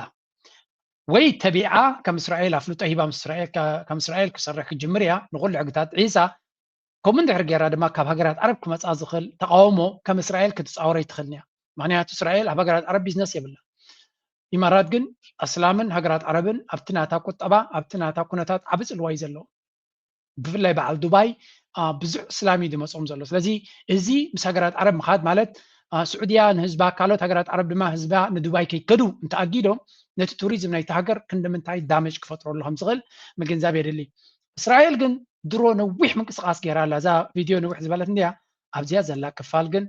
ነዚ ከባቢና ክንደምንታይ ደሻቕል ኩነታት ተፈጢሩ ከም ዘሎ እዩ ኣብዚያ ስምዕዋ ሕጂ Yair Lapid has publicly condemned his country's recognition of Somaliland as a sovereign state, accusing Netanyahu of acting without institutional consent, transparency, oversight, or democratic mandates. According to Lapid, the decision bypassed both Israel's cabinet and security establishment, bodies traditionally responsible for decisions of national and strategic consequence. While much of the world has focused on the protests surrounding the recognition and its disputed legality, a quieter and potentially more consequential development has been unfolding on the ground in Berbera itself. Satellite images እንታይም ዝብል ዘለው ወላ እኳ እቲ ኣፍልጦ መሃብን ዘይመሃብን ዝብል ዘረባ ዓብይ ኣዛረባ ርሱ ኮይኑ እንተሎ እቲ ዝዓብየ ክፋል ግን ናይ ሳተላይት ኢሜጅስ ርዮ ከም ዘሎ እስራኤል ቅድሚዚ ኣፍልጦ መሃባ ድሮ ብዙሕ ምንቅስቃስ ኣካይዳ ድሮ ከም ትሪእዎ ዘለኹም ንኩናት ሓደ ኣገዳሲ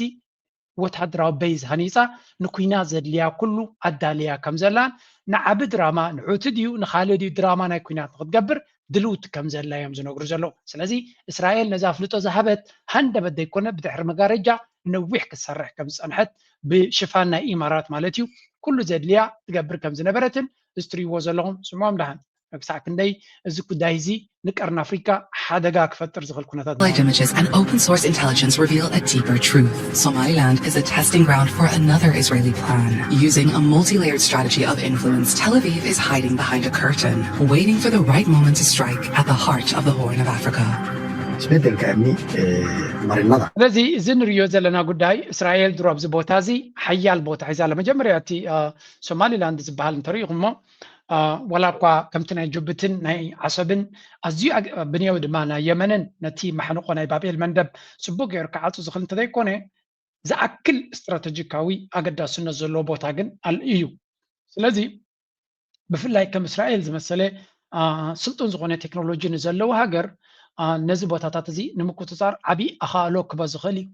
ኣብ ላዕሊ ድማ ጥቃ ግብፂ እስራኤል ከም ዘላ ዘክሩ ስለዚ ንቀይሕ ባሕሪ ብላዕሊ መታሕትን ልጓም ክትከውን ከም ትኽእል ምስ ቴክኖሎጂካዊ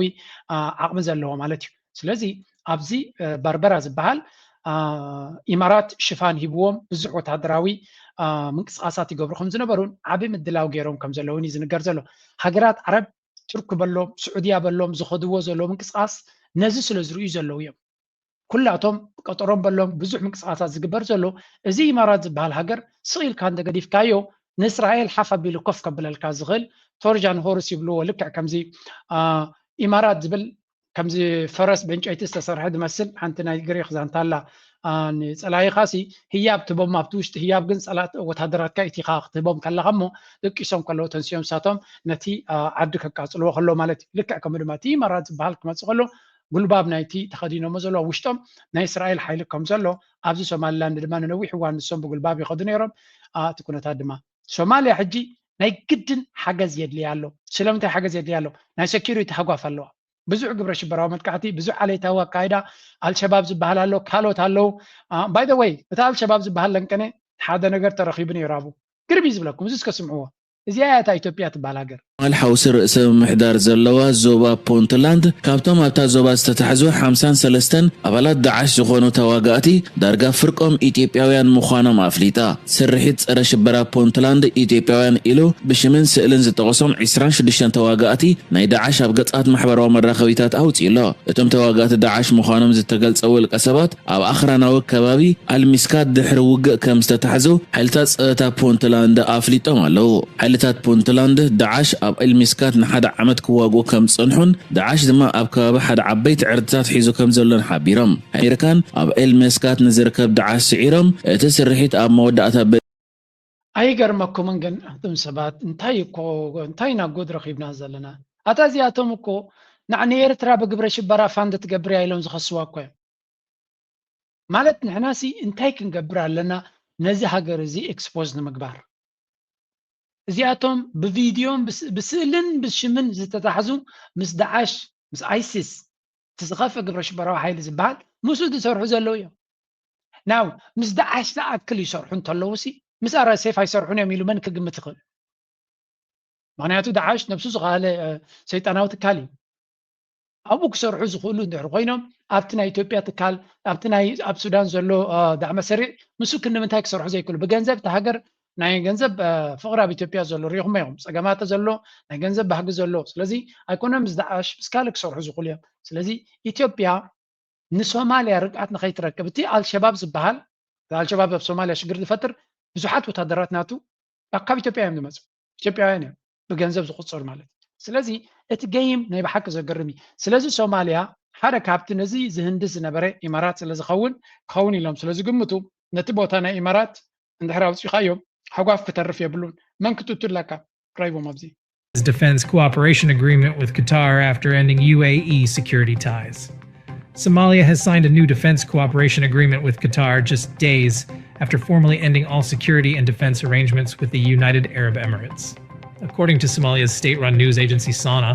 the agreement was signed in Doha by Somalia's defense minister Ahmed Mualim Fiki and Qatar's deputy prime minister and minister of state for defense affairs Sheikh Saud. كم تريو زلهم إذا قداي زي بتاع جرامي إمارات زبال أبت سكيورتي ناي سوماليا بفلا هنا تسعة باي ذا واي نزي أنت يقولوا سوماليا مجلس سوماليا منيستر بكل خلنا سوماليا مس ناي قطر ناي ديفنس كوبريشن تفراري ملو مس جبتي ناي ديفنس كوبريشن وعلى اللو مس تركي عب ناي ديفنس كوبريشن اللو حجر ما مس السعودية أقد داسي ناي ديفنس كوبريشن كجبري أنت هاي مالتي زي مس إيرترا كومني روي إيرترا 10,000 كم ما 5,000 ثلاثة جزء بزحات بقعات منسيات تأكل وتهدراوي سلط أنا هي بذهبتهم نداقيرهم مشكلة إمارات فحفح كم زول جيراتهم أبتعتمر عندنا إذا حسن شيخ نوعا جديدو من قالن لوتهم ململ وتهدراتياتهم فحفح كم زبلون وتسي تاوسرح كم زي سرعون جيرهم جيتهم تريفهم زلوا تركوا تسلطنا وتهدرات هلو جن كنت تصير كاسل زلوا عولهم وزوم إيرتراز جبرتهم جن تني سوماليا زيو ما قد سزنبرو فحفح كم زول جيرهم جي جبتي زاكل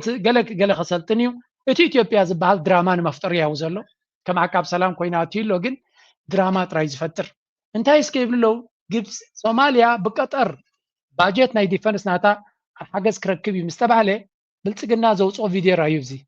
Qatar Defense Pact, a calculated risk in the Horn. In a bold but precarious pivot, Somalia has swapped security guarantors, exchanging the patronage of the United Arab Emirates for a new defense pact with Qatar. This realignment is less a demonstration of sovereign strength and more a high-stake gamble that risks trading one form of external dependency for another, while entrenching the Horn of Africa's regional divisions. Hi, I'm Aaron Damta, and this is an 2020 Qatar formalized defense cooperation agreement.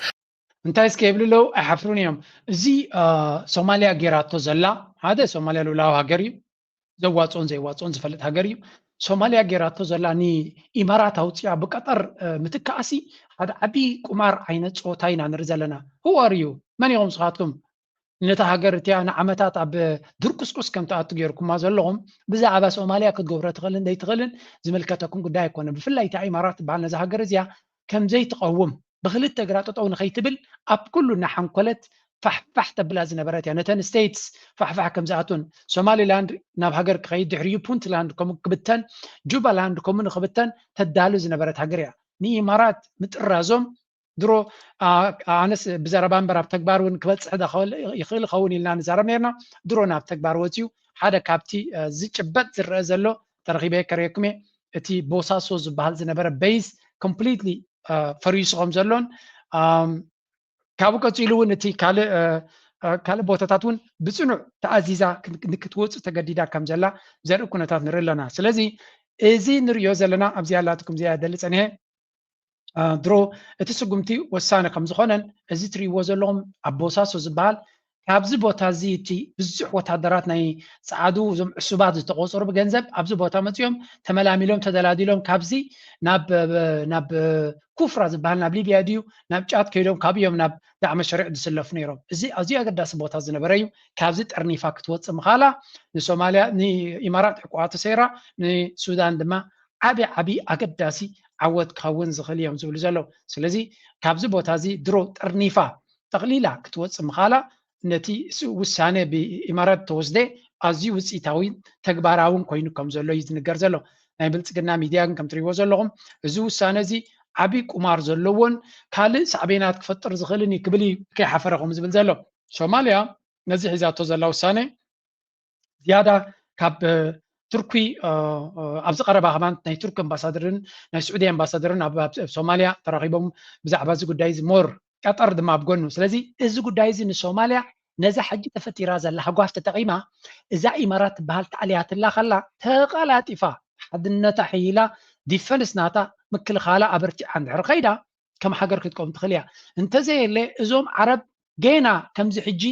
ኢማራት ጥራይ ጓና ኮይናቶም ቶም ካልኦት ዝሸራርኹ ዘለው ንዓዓ ከይወዱ ንሓትሕዶም ክበኣሱን ስለ ዝኽእሉ እሳን ተጋጢማቶም ግን ክትወፁ ኣብ ዘይትኽእል ካልእ ፀገም ክታቱ ትኽእል እያ ሕጂ እውን እንታይ ንብል ፀኒና እስራኤል ዝበሃላት እዩ ኣሎ ኣብቲ ቦታ ስለዚ እስራኤልን ዓረብን ፊት ንፊት ዝራኸብሉ ቦታ እውን ኣብ ቀርኒ ኣፍሪካ ክኸውን እዩ እዚ ከዓ ኖርማሊ እቲ ዝኸፈ ጉዳይ ክኸውን ዝኽእል እዩ ስለዚ ከም ንሪኦ ዘለና እዚ ናይ ሶማልያ ጉዳይ ዓብዪ ኣባኣሲ መባኣሲ ኣርእስትን መባኣሲ ቦታ ክኸውን ከም ዝኽእልን ብዙሓት ኪላታት ዝዛረብሉ ዘለው ነጥቢ እዩ እዚ እቲ ሓደ ክኸውን ከሎ እቲ ካልኣይ ድማ ክንርኢ ኢና እዚ ናይ ቀጠር ንኢማራት ትከኣላ ክንብል ከለና እቲ እናቐፀለ እናረሰነ ዝኸይድ ዘሎ ባእሲ ኣብ መንጎቶም ክልተ ድማ ንኺድ ዑድያ ኢማራት እዚ ስቶሪ እዚ ኤንድለስ ስቶሪ መዓልታዊ እናረሰነ ዝኸይድ ዘሎ እዩ must host Yemeni separatists in Riyadh weeks after striking separatist forces backed by the UAE. Yemen has become the front line of the most serious UAE-Saudi rift in decades, and Saudi Arabia is moving decisively to contain what it sees as Emirati-driven disorder in the region. Yesterday, Riyadh hosted the so-called Southern Council talks, inviting all southern Yemeni factions for secession. ኣብ መንጎ ስዑድያን ኢማራትን ዝቕፅል ዘለዎ ኩነታት ካብ ግዜ ናብ ግዜ መኣዝኑ እናቐየረን መመሊሱ እናረሰነን እናተሓላለኸን ይኸይድ ኣሎ ሓደ ካብቲ ብዝለንቀነ ዝያዳ ኣቓልቦ ረኺቡ ዘሎ ብክልተ መንገዲ እዩ ሓደ እቲ ኣብ የመን ዝቕፅል ዘሎ ኣቦቱ እናሃለዎ ከሎ እቲ ዝዓብየ ኣዛራብ ርእሲ ኮይኑ ዘሎ ኣብ ሶማልያን ኣብ ሱዳንን ዘሎ እዩ መጀመርያ ነዚ ናይ የመን ነዚ ናይ ሱዳን መኽረየኩም ኣብ ሱዳን ዘጋጥም ዘሎ ረእዩ እቲ ኩነታት ባእሲ ከመይ ኢሉ Moving on to our final story. One of the continent's largest gold producers is forging a new alliance as its government looks to maximise revenues from the precious metal and in turn limit smuggling that continues to fund the world's most brutal civil war. I'm talking about Sudan, and their new potential partner, Saudi Arabia. Riyadh has announced that it is entering the African gold market with immediate effect. It comes as the oil giants held high-level discussions with Sudanese ministers exploring... Look at this. This is a very important milestone. We win development. as you أقدر أسمع بعليه. انتهينا نبل زلنا. مجمريا سعودية Vision 2030 بمبال زيادة قطبة ناتا كابتنا يندادي قطبة ناب كالي سيكترس ناب توريزم ناب كالي تكنولوجي AI ناب مانيفاكتشرين كتك يورو بزوع جنزبن بزوع رائن جيرات غلصل نيرا حانت نقرقنا يقبرون يميرون كم تزدل له ولا كوا سعودي أفريقيا كوبريشن سيلوم بس أفريقيين كمان ناب أفريقيا كسفح في فتن تنبرو كمنا إمارات من قصاص هاي نبرو من الجيجن درو أفتنا ورك ماركت سيريس زخونه انفستمنت قبرو مخانم زخانتايو دبي سلمتاي حد حيال كوين زلو وركي كم حمد تاب افريكا بحماق من قد وسيدهم اب دبي تصاريو ب5 سنتيم زغزا خايب 10 قرشي ب10 دولار دغزا خايو ب100 نجرام كم زي تقبر زي تأدنا مقصد ما تقبر نز بيزنس زي زياده سعوديه خد قبرت خليها بزح وركي زلوا سعوديه بعلا ابتا هاجر بزح وركي اتركب حبتام هاجر يزلوا بزح صقاتات معنا نزلوا لنقنت رايسي معاتنا يورك بوتا رخيبا لا زول زينا خوين نقني ግን ምስ ሱዳን ነቲ ናይ ሱዳን ወርቂ ሪፋይን ንምግባር ዲል ገራላ ባይ ደ ወይ ኣብ ኤርትራ ወርቂ ሓንቲ ካምፓኒ ናይ ስዑድያ ኣብ ከባቢ ተሰነይ ዘሎ ኣይ ዶንት ኖ ከባቢ ግርማይካ ይመስለኒ ሓንቲ ካምፓኒ ናይ ስዑድያ ሙሉ ብሙሉ ምስ ናይ ኤርትራውያን ክኢላታት ኮይና ዕዳና ተካይድ ከም ዘላ ዝፍለጥ እዩ ኣብ ገለ ክፋል ጠቂሰ ነይረ ስለዚ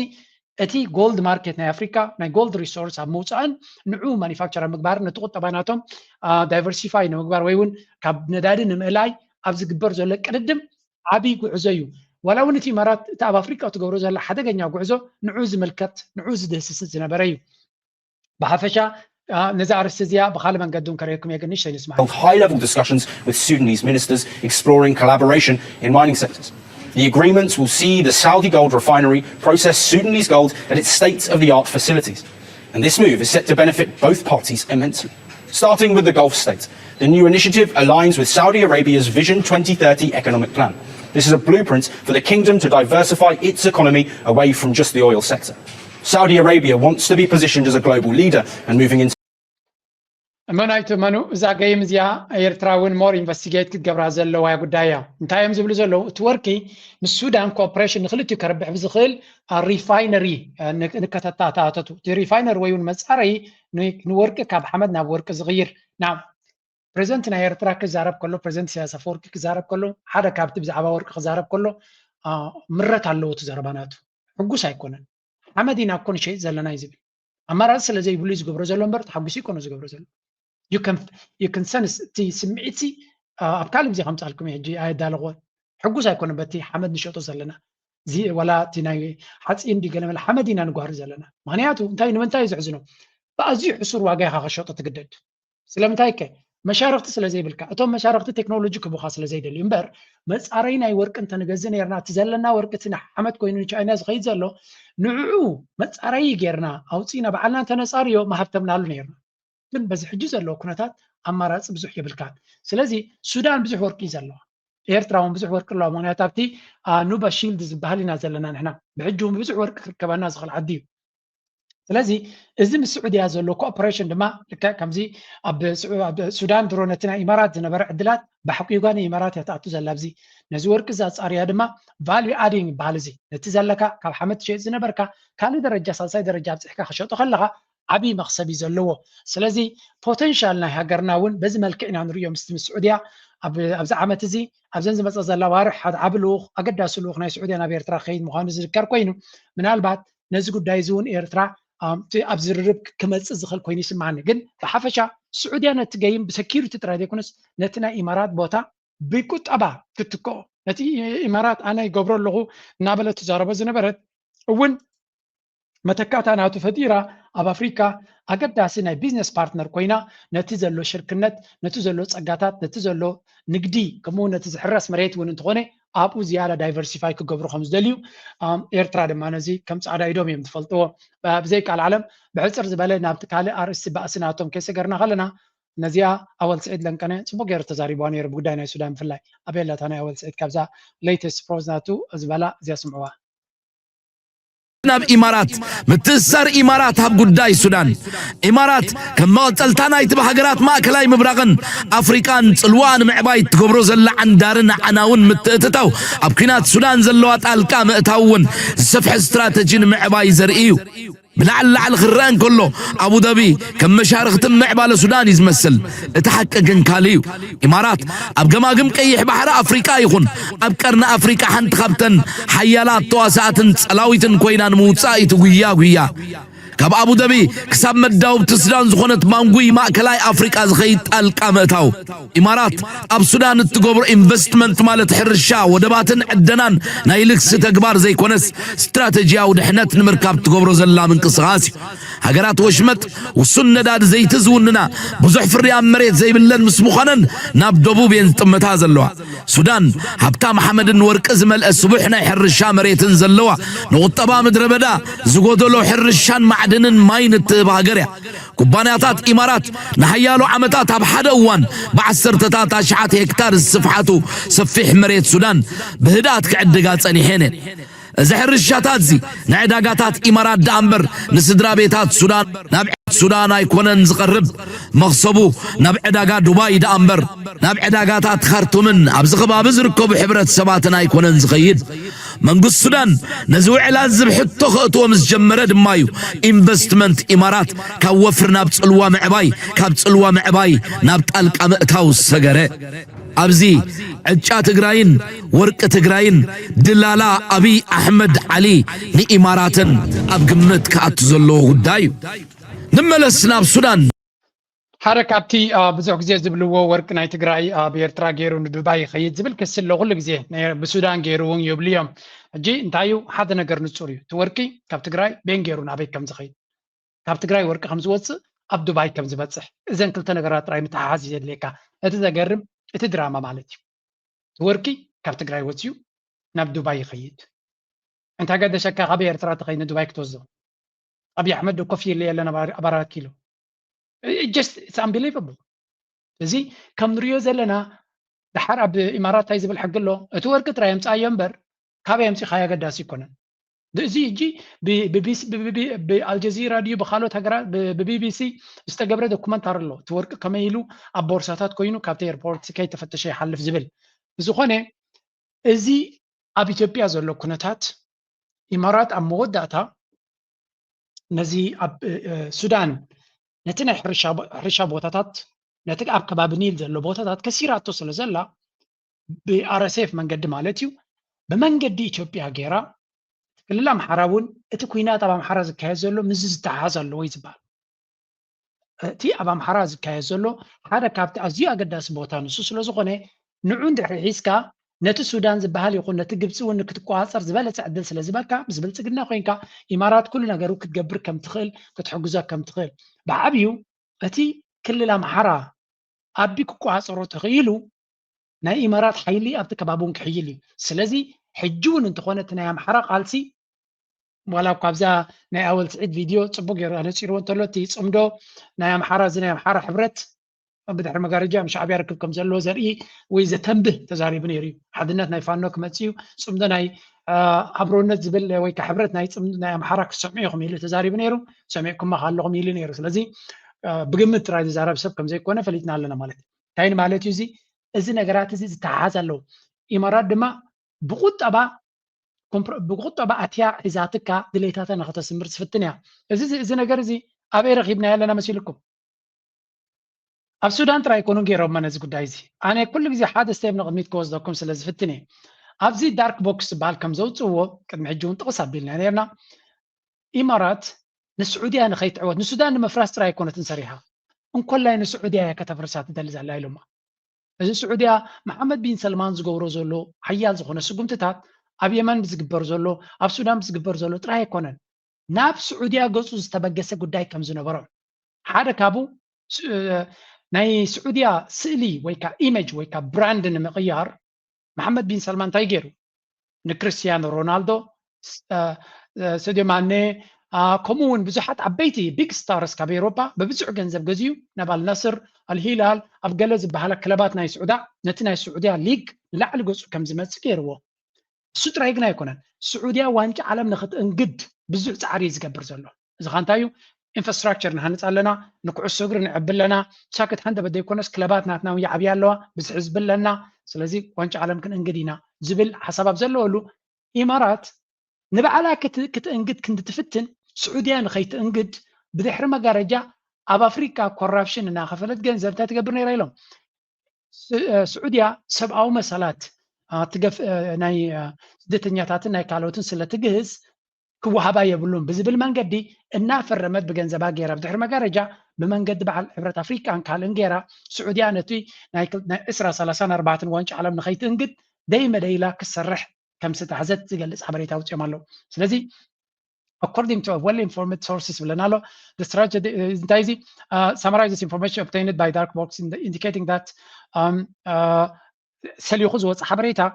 ስዑድያ ነቲ ዋንጫ ዓለም ከይትንግዶ ብኣቡዳቢ ኢማራት እውን ኣይኮን ኣቡዳቢ ንስዑድያ ነቲ ናይ ስዑድያ ናይ ዋንጫ ዓለም ሕልሚ ንምዕውፃይ ብብዙሕ መንገዲ ከም ዝኸደት ንኣብነት ኣብቲ ማእከል ናይቲ ስራሕ እንታይ ተራኺቡ እዮም ዝብሉ ዘሎ ሓደ ኒውትራል ወይ እውን ናብትን ዘይከደ ዝመስል ሓሳብ እንታይ ዝብል እዩ ብካልኦት መንገዲ ጌርካ ነቲ ብሚድያ ብካልኦት ሚድያታት ከምኡ ነዚ ኣድቮካሲ ግሩፕስ ዝበሃሉ ሰብኣዊ መሰላትን ገለን ተጠቒምካ ስዑድያ ሰብኣዊ መሰላት ትግዝ ሃገር ስለ ዝኾነት ዋንጫ ዓለም ክትእንግድ የብላን ኢልካ ነቲ ናይ ስዑድ ዓረብ ፃዕርን ኢንቨስትመንትን ኮንቱ ከም ዝኸውን ንክትገብር ስለዚ ነቲ ቪዥን 2030 ወይ እውን መሐመድ ቢን ሰልማን ንስዑድያ ንቅድሚት ንኸምፃእ ዝፅዕሮ ዘሎ ኩሉ ሓደ ሓያል ተፃብኦ ከምዘይዕወት ዝገብሮ ዘሎ ኣበዳይ ብምዃኑ ፈሊጡ ኣሎ እዚ ድማ እቲ ኣብ መንጎም ዘሎ ሓደ ስዑድያዊ ነዛ ስጉምቲ እዚኣ እንታይ ኢሎም ሓቲቶም መስለኩም ኣብዚ ኣነ ብዙሕ ኢንቨስቲጌት ዝገብሮ ዘለኹ እዚ ጉዳይ እዚ እንታይ ኣገዳሲ ምዕባለ እዩ ሓንቲ ኣገዳሲት ኣርቲክል ፅሒፍ ኣብ ዝሓለፈ ብዙሕ ምስጢራት ምስ ኣውፅአ እንታይ ኢሎም ሓቲቶሞ እንታይ ትፅበ ነይሩ ስዑድያ ሲ ክሳብ ከምዚ ትኸውንስ እንታይ ትፅበ ነይራ ስለዚ እንታይ ኢሎም one of them asked me why the Saudi government had not disclosed all this earlier and why it had not taken action. سعودية كسب حج زغون السجم تدي مسارع نزغلوا سجمات نافلتة حبريتان نهلوان كله سلامتاي كتقلص زي كآلات ويون سجم تدي وسلت نزبل بخمي مليس ولا مثلكم أنا سعودية I responded by explaining that what I published تاني أعطيه زلوا حبريتا as an independent researcher كم هذا والكسب مالتيو نيش تكفال نايتي أبو دابي بتعر مجرجان بالعلم بتحتن أنصار سعودية خجبرو دس أنا هي نيش تكفال ناتو I added that the Saudi royal family has a long tradition of strategic patience and genuinely believes in resolving disputes through quiet closed room diplomacy. እተጸገም ስዑድያ ክሳብ ሕጂ ነዚ ስለደይ ትፈልጦ ኣይኮነትን ስዑድያ ግን ብፍላይ ንጉስ ዓብደላ ኪንግ መን በሃል መሲል ኪንግ ዓብዱልዓዚዝ አልሳዑድ በሃል ኣቡ ነዚ ማለት እዩ ኣቡድያ ብሓጉ ሓደ ዓብዪ መደብ ሓደ ኣተሓሳስባ ነይርዎ ንሱ ድማ ክሳብ መወዳእታ ትዕግስቲ ክህልወካ ኣለዎ ፀላእትኻ ዝገበሩ እንተገበሩ ዋላ እውን ከም ፈራህ ይቁፀሩኻ ብትዕግስቲ ክትዕሮም ነቲ ፀገም ብትዕግስቲ ክትሕዞ ኣለካ ኣብ መወዳእታ ግን ምስማዕ እንተ ኣብዩ ብርቱዕ ስጉምቲ ክትወስድ ኣለካ ዝብል ፊሎዞፊ ስትራቴጂ ከም ዘለዎም እዩ ዝነግር ስለዚ سعود عرب أبو دابي تجيجا تجبروي بلالو أبزي تايلو أبو دابي strategic mistake was assuming that Riyadh plays card for a card. In reality, Riyadh allows you to reveal all your cards, convince you that you are a major player, and then turns the table. سعود عرب كل جزء تكتيك ناتهم أبزي حلفة عمتها تايمز جبرو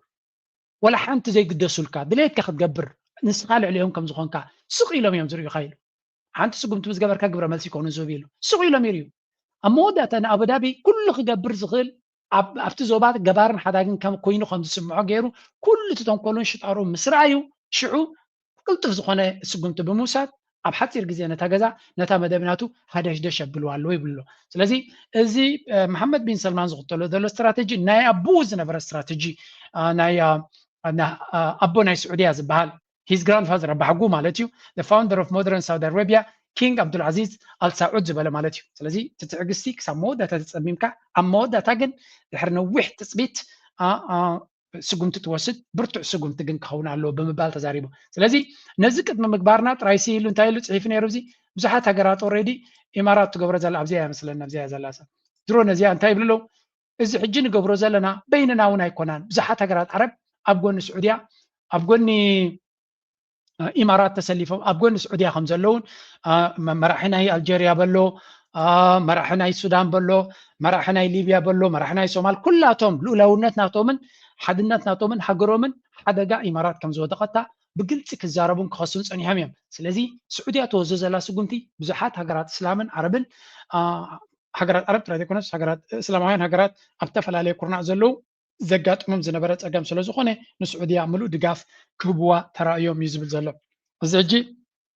ልዑል ኣገዳስነት ዘለዎ እዩ ምክንያቱ ንዓና እውን ብቐረባ ዝትንክፈና ስለ ዝኾነ ኣብ ጉዳይ ናይ ኤርትራ ናብነት ነዚ ጉዳይ እዚ ሲሪየስ ክትወስዶ ክንብል ከለና ካብ ዜሮ ተበጊሳ ኣይኮነትን ስለምንታይ ኣብ ውሽጣዊ ሓድነትና ሩይ ዝኾነ ፈተና እዩ ዘጋጥመና ዘሎ ሩይ ዝኾነ ነዚ ድማ ኣብ ድሕሪት እውን ክገልፀልኩም እየ ብልፅግና ብኸመይ ኮምፕሮማይዝ ወይ ናብቲ ውሽጣዊ ኩነታትና ክኣቱ ክንዲ ምንታይ ይቀዳደም ከም ዘሎን ክንዲ ምንታይ ስጉምቲ ይወስድ ከም ዘሎን ኢና ንርኢ ዘለና እንተ እቲ ኩነታት ሓደ ናይ ኢትዮጵያ ኤክስፐርት ወይ ጀዋር ዝበለለን ከነስምዑ ወስክ ጉዳይ አይደለም አሁን ይሄ ኢትዮጵያና ኤርትራ ጉዳይ አይደለም አሁን ይሄ ኢሳያስና አብይ ጉዳይም አይደለም አሁን we are part of a bigger game እኛ አሁን ጥይት ሆነናል ሞግዚሮቹ የውጭዎቹ ናቸው የመዋጋት ያለ መዋጋት ውሳኔ ራሱ ያብይና ኢሳያስ አይሆንም ከእንግዲህ በኋላ የመዋጋት ያለ መዋጋት ሰላማዊ ማውረድ ያለ ማውረድ ከእንግዲህ በኋላ ከቁጥጥራችን ውጪ ወጥቷል ሉዓላዊነታችንን አሳልፈን ሰጥተናል እጅንታ ይዝብል ዘሎ ጀዋር መሐመድ ኣብ ባይናክ ሚድያ ምልእቲ ትሕዝቶናታ ሪኣክት ገይሩላሎ ቢኒ ከይድኩም ራእይዋ ፕሊዝ ደግፍዎም ነቶም በአምሓርኛ ቪድዮታት ዝገብሩ ዘለው ንቀንደል ሚድያ ክኸውን ንኽእል እዩ ከምኡ ድማ ባይናክ ካልኦት እውን እታ ሓፍትና ሽማ ሃቡኒ እታ ሓንቲ ዋዕሮላ ሓፍትና እውን ከምኡ በአምሓርኛ ቪድዮ ትገብር ሓግዝዎም ንሳቶም ምክንያቱ እቲ ቃልሲ ብኩሉ መንገዲ ክኸውን ስለ ዘለዎ ኣብዚ ጀዋር እንታይ ዝብል ዘሎ ንቢንያም ኣቆጢዕዎ እዩ ምክንያቱ ኤርትራን ኢትዮጵያን ክልተን ልኡላውነተን ሸይጠን እየን እዚ ኩናት ሕጂ ኣብ ኤርትራን ኢትዮጵያን ዝብል ዝበሃል ዘሎ ኤርትራን ኢትዮጵያን ጉና ኣይኮናን ዝውስና ይብል ኣሎ ኣብሶሉት ራቢሽ እዚ ጉሓፍ ዘረባ እዩ ግን ስለምንታይ ይብሎ ኣሎ ጀዋር ይርዳእኒ እያ ስለምንታይ ይብል ኣሎ ምክንያቱ ቲ ናቱ ኮር ኦዲየንስ መን እዩ ናቱ ቀንዲ ዕላማ ህዝቢ ሰማዕናቱ መን እዩ ኢትዮጵያውያን እዮም ንኢትዮጵያውያን ክእምን እዩ ዝፍትን ዘሎ ንኤርትራውያን ክእምን ኣይኮነን ስለዚ ፖለቲካሊ ክትሪኦ ከለካ ጀዋር ንምንታይ ከም እብል ኣሎ ደገፍ ናይ ህዝቢ ኢትዮጵያ ክረክበሉ ዝኽእል ስለዚ ንክልትዩ ሳይድ ገይሩ ክዛረብ ከሎ እቲ ታክቲክ ክርዳእና ኣለዎ ፅሪ ኢልካ ንጀዋር ክንፀርፎ ወይ እውን ከነዳኹም ኣለና ማለት ኣይኮንኩን ጀዋር ተቃዋሚ ናይ ብልፅግና እዩ ናይ ኣብይ ኣሕመድ እዩ ስለዚ ኩሉ እቲ ዝጥቀመሉ ንኤርትራ እንተደጊፉ ድገፍ ናቱ ኣብ ኢትዮጵያ ቦታ ክህልዎ ኣይኮነን ስለዚ ኢንሰንቲቭ ናቱ ምክንያት ናቱ ሪዝኒንግ ናቱ ካበይ ድመፅእ እንተተረዲዩካ ስለምንታይ ይዛረብ ኣሎ ክትርዳእ ክትክእል ኣለካ ስለምንታይ ትስጉምቲ ይውሰድ ኣሎ ተስተውዕለሉ ስለዚ እንታይ ይብል ኣሎ ኣብይ ኣሕመድ ዝእውጆ ኩናት ይኹን ወይ እውን ዘይእውጆ ኣብ ኢዱ ይኮነን 100% ኩሉ ሰብ ይሰማማዕ ኩናት ክእውጅ ዳ ይውጅን ንሱ ዝቋፀሮ ነገር ኣይኮነን ናብ ኤርትራን ከም ዘይኮነ ይፈልጥ ግን ኤርትራ ተባዕ ሃገር እያ እንድሕር ኢሉ ሽዩጥ ናይ ኤርትራ ሽዩጥ ናይ ግብፂ ስለ ዝብልዎ ናቱ ለጂቲመስ ተቀባልነት ይኹን ኣኽብሮት ኣብቲ ፖለቲካ ናይ ኢትዮጵያ መሪሱ ናይ ብጓና ስፖንሰር ዝኸውን ተባሂሉ ከድማ ኣይትልኒ ስለዚ ንክልተን ሃገራት ናይ ኤርትራ ከም ዘይኮነ ናይ ኢትዮጵያ ከም ዘይኮነ ኣክት ክገብር ኣሎ ቀንዲ ዕላምኡ ግን ኢትዮጵያውያን መራሒኹም ብዝተገዝአ እዩ ዝብሎም ዘሎ በዚኣ ተረድዋ ነዚኣ ሰሚዑ ብዙሓት ኤርትራውያን ኦቨር ሪኣክት ክገብሩ እየ ዊ ዶንት ኬር ጀዋር እንታይ ይብል ብዛዕባና ኣገዳሲ ኣይኮነን ጀዋር ንዓቢ ፀገም ስለ ዝኾነ ንሕና ንጀዋር ኣጆኻ ኢና ንብሎ ገለ ኢኹም እጅ እንታይ ክትብሎም ጀዋር ብዛዕባ ኤርትራ እንታይ ሓስብ ንፈልጥ ጀዋር ኣብ ስልጣን መፅኡ ብኩርሲ ሒዙ ክሳብ ተደላዲሉ ፕላናቱን ኤርትራ ዝገብር ንሕና ደቂስና ዲና ንፅበዮ ሕጂ ብልፅግና ካብ ሎሚ ንፅባሕ ኩናት ገብር ኢሉ ይፍክር ስለ ዘሎ ንዓና ዘገድሰና ንብልፅግና ዘውድቑ ጥራይ ንብልፅግና ንሕና ኢልናዮም ዘይኮና ብነፍሶም ፀላዕቲ ሽግር ዝፈጥረሎም ዘሎ ንጀዋር ንኣብነት ኣብ ኣሜሪካ ሽግር ይፈጢሩሉ ዘሎ ስለዚ ኣብ ሃገሩ ዝዲድዎ ኣብቲ ዝቕመጠሉ ዘሎ ድማ ሰላም ከልይዎ ኣሎ እዚ ስለምንታይ ከምኡ ይብል ኣሎ ተረዲና ነቲ ኩነታት ብዝሰፍሐ መልክዕ ክንሪኦ ኣስፊዕና ክንጥምት እየ ዘተባብዕ ዘለኹ ሕጂ ኣብይ ኣሕመድ ኣብ ውሽጢ ዓዱ ኣጋጢምዎ ዘሎ ኩነታት ድማ ክንርኢ ኢና ንሱ ብዛዕባ ልኡላውነትን ገለን ይዛረብ ኣሎ ተጋሩ ድማ ኣብዚኣ መስምዑ መለ እናበልና ክንውድቦን ክነላዕሎን ዘለና ህዝቢ ዘሎ ኣይመስለን ምክንያቱም ክንዲ ዘኮለስኩ ኢደይ ተነኸስኩ እንዲ ዝበሃል لو زنقص خاصي يا العلل كان يرفت مجمرة مو أبزو سومنسي فلك عتمال زوجة أنا من الجنرال برهان نقاش ود مدن مس هجرنا تتحيز زولو بزحت ساعات كل علو ونريال لخو مالتي كمولكو بحق هجرنا كم زلو زملاء خد زروات زاري ولا مالت تجري عرسة وسانة تكيد لا أزول كميرة خير نتناعتكم من قصاص تعينت أورك تخلوا خون لك يوتي تو ጭቡጥ ኩነታት ማኑ ዝጠልብ ህዝብ ትግራይ ምክንያቱ ትግራዋይ ሲ ሁሉ ፍተን ዝኽእል ነዛ ዓዲ እዚኣ ዝኽፈል ዋጋ ከፊሉ በተደጋጋሚ ሁሉ ነገሩን ገይሩ ግን ህዝቡን ትግራዋይ ከም ኢትዮጵያው ክሕሰብ አይካለን ህዝቡን ትግራዋይ ንዝገብሮ ቃልስን ሃገራዊ ተበጃውነትን ዋጋ ይዝኸፈል ዘሎ ስለዚህ ሰብ زي ك حسب داعم قمت كبدني سنت خوي معناته so جماعة ود مدين ترى حزي كونه كوم زولا ميديا سلزوات الصوت زي كوينو أنا بزح أطري يزفلت يزفل كذا الله تقرأ حاجة تكوني يزدلي ولا تزل على مرة ولا بدلك تصفي حلو That's a very important one. تقرأي حاجة تكون دليت كم زلوا نزي تقبلوا كل التناقرات من قصاصات كهذا له هذا history was a long لمي زي ما أنا خمسة لكم أنا لفظنايس أورومو من قصاص هذا قداسي سقوم توسيد اللون السدما declaration of the formation of the Somali People's Alliance for self-determination ناي سومال كل سومال ناي إثيوبيا مالتيو بحدا قينهم حدش alliance شركة تقويمهم بحدا قينهم تنبارتات نابي قصهم نكخدو ناب مسر رئيس وسانة نكخدو سلزي أبي أحمد نسومالي لاند أفلتو مهاب ويون كالي ننفسو تتجيلو زلو بومباير اللو ازو قد عايزي تتغليلو تتمتي ممتيو نيتوبيا كيف انجرا زغل يوغوسلافيا كتكون تخل هاجر مخانا سلازي فلتيو نزو قد عايزي دما ايرتراويان كيلاتات كان بعد ايرتراويان بريس حيزوم بيلا غيروم كتبتبوهان ريلانا Somali region in Ethiopia declare self-determination سلازي سوماليا كل سومال مسر سوسانة نابو قصنا عن كيدنا زبل أواجه وتعمله زها the first step to full independence مجمريا من عصنت مسر سوسانة كم تدلي خاطك على هريو ريفرندم تكايد هريو دما ناب ملو نعصنت تخيل مالتي من الصومال كتصم برده يكونس نعطهم حجركو قبريه مزدليو جهان تايو أبزي تايم زبل زلو أبي إثيوبيا زلوا زوباتات حجركو خنا زدليا نعبنت تجراي حجركو هم بحق خمسة لو كاب جنرال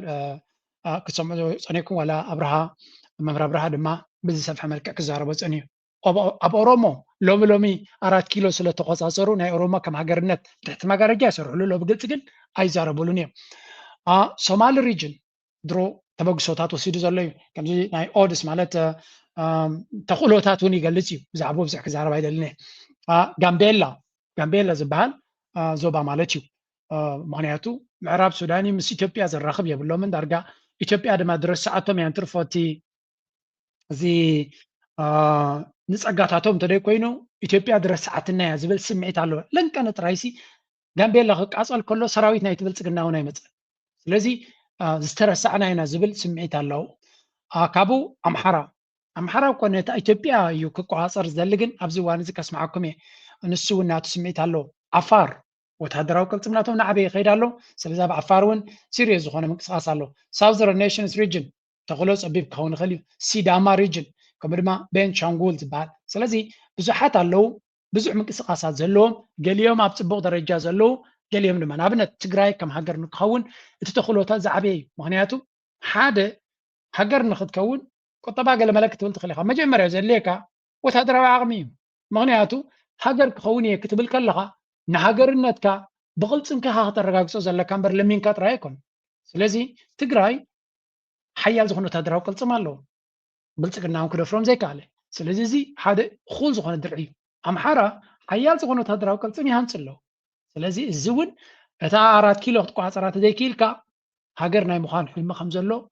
كم بلان بي فلوتيزي اوروميا كوم أفار نابو قص خير له سومال كابكلم ولا كم أتوم أورجنايزد نخيكون كل جزء تارجت جرام تدخمهم تكون تهدج نابو قصيو أم حرا لين كلام استوزر لهم حد النت سمعوا مبزي ምክንያቱም አማራ ሪጂናል አክተር ሆኖ መጥቷል በዚህ ምክንያት እነ ዘጋርዲያን ትላንት ሲያወሩ የነበረው ማን ነው አማራ እያሉ ኤርትራ የምትከሰስበት አማራ ምን አይነት ኃይል ቢሆን ነው ምን አይነት ተቋም ምን አይነት ድርጅት ቢፈጠር ነው እያሉ ትላንትና ሲሰሩበት ነበር ያወሩ so welcome to the new normal አማራውም ብዙ ዋጋ ካስከፈለው ከዛ ያረጀ የፈጀ አስተሳሰብ መውጣት አለበት የአማራው ሊቅ ናይዚ ዝሐለፈ ኤርትራ አጽዋር ሂባዶ ገለዶ ተባሂሉ ዝኽሰስ ነበረ ነቲ ክልል አምሓራ ነቲ ፋኖ አፍልጦ ንኽረክብ ተቐባልነት ንኽረክብ ዓቢ ኣስተዋፅኦ ከም ዝገበረ እዮም ዝዛረቡ ዘለዉ ዝኻንታይ ማለት እዩ ኣብ ክልል አምሓራ ዝግበር ዘሎ ቃልሲ ወላ እውን ንኤርትራ ዝኸስስ ነገራት ኣለዎ እቲ ቃልሲ ናቶም ብዓለም ደረጃ ኣብቲ ሜይንስትሪም ሚድያ ይዛረባሎ ፋኖ ድማ መመሊሱ ሽሙ እናተፈልጠ ይኸይድ ኣሎ ቃልሲ ናቶም ድማ ብኢትዮጵያ ደረጃ ጥራይ ዘይኮነስ ኣብ ሪጅናል ደረጃ ምክንያቱ ኤርትራ ምስ ኣምሓራ ትሰርሓላ ብኣምሓራ ብሱዳን ዶገለ ዝብል ኩሉ ግዜ ኣብ ዘረባ ስለ ዝመፁ ዘለዉ እቲ ናቶም ምንቅስቃስ ዓብ ምንቅስቃስ ከም ዝኾነ ተፈላጥነት ይረክብ ኣሎ ብዞባ ደረጃ እዚ ድማ ኣገዳሲ እዩ ንኣምሓራ እዮም ዝብሉ ዘለዉ ኤቭሪባዲ ግን እቲ ኣብ ሓድነቶም ዘሎ ፀገም ብዙሕ ስራሕ ዘድልዮ ምዃኑ ኢና ንርኢ ዘለና ስለዚ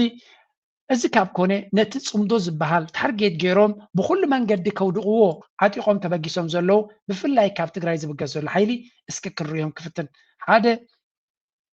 ኣብዚ ዘሎ ኩሉ ግዜ ኣብ ሕማቕ ጥራይ ተንኮል ጥራይ ዝርከብ ሰብ ራማ ታይ ሕዚ እዚ ኩሉ ታይ ዝሽየጥ እኒአ ዝሕርጭ ኣዩ ኢሉ ፅሒፉለይ መሲልካ ዝሓውላ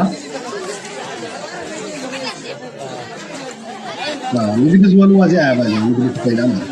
ካብ ትግራይ ኩሉ ትሪኦ ዘለካ ካብ ትግራይ ተታሒሉ ይውሰድ ብወገን ኤርትራ ጥርቲ ብል ነገር ትመፅእ ነገር የለን ካብ ትግራይ እዩ ዝኩሉ በቃ እንዳተፃዓነ ዝበል እንታይ ኢሉ እዩ ፅሒፉለይ ኣጋጣሚ ይከታተል ነይረ ኢሉ ኣብ ትግራይ ካብ ደጊም ዕፅዋን ክባን የለን ወደብ ከም ድላይኩም ተጠቐሙሉ ትብል ናይ ሻዕብያ ጃህራ ብጣዕሚ ካብ ዝደንገፅ ኩሉ ሎሚ መረብ ውዒለ ካብ ዝዓዘብክዎ ብቪድዮ ሰደልካ ኣለኹ ኢልኒ እዩ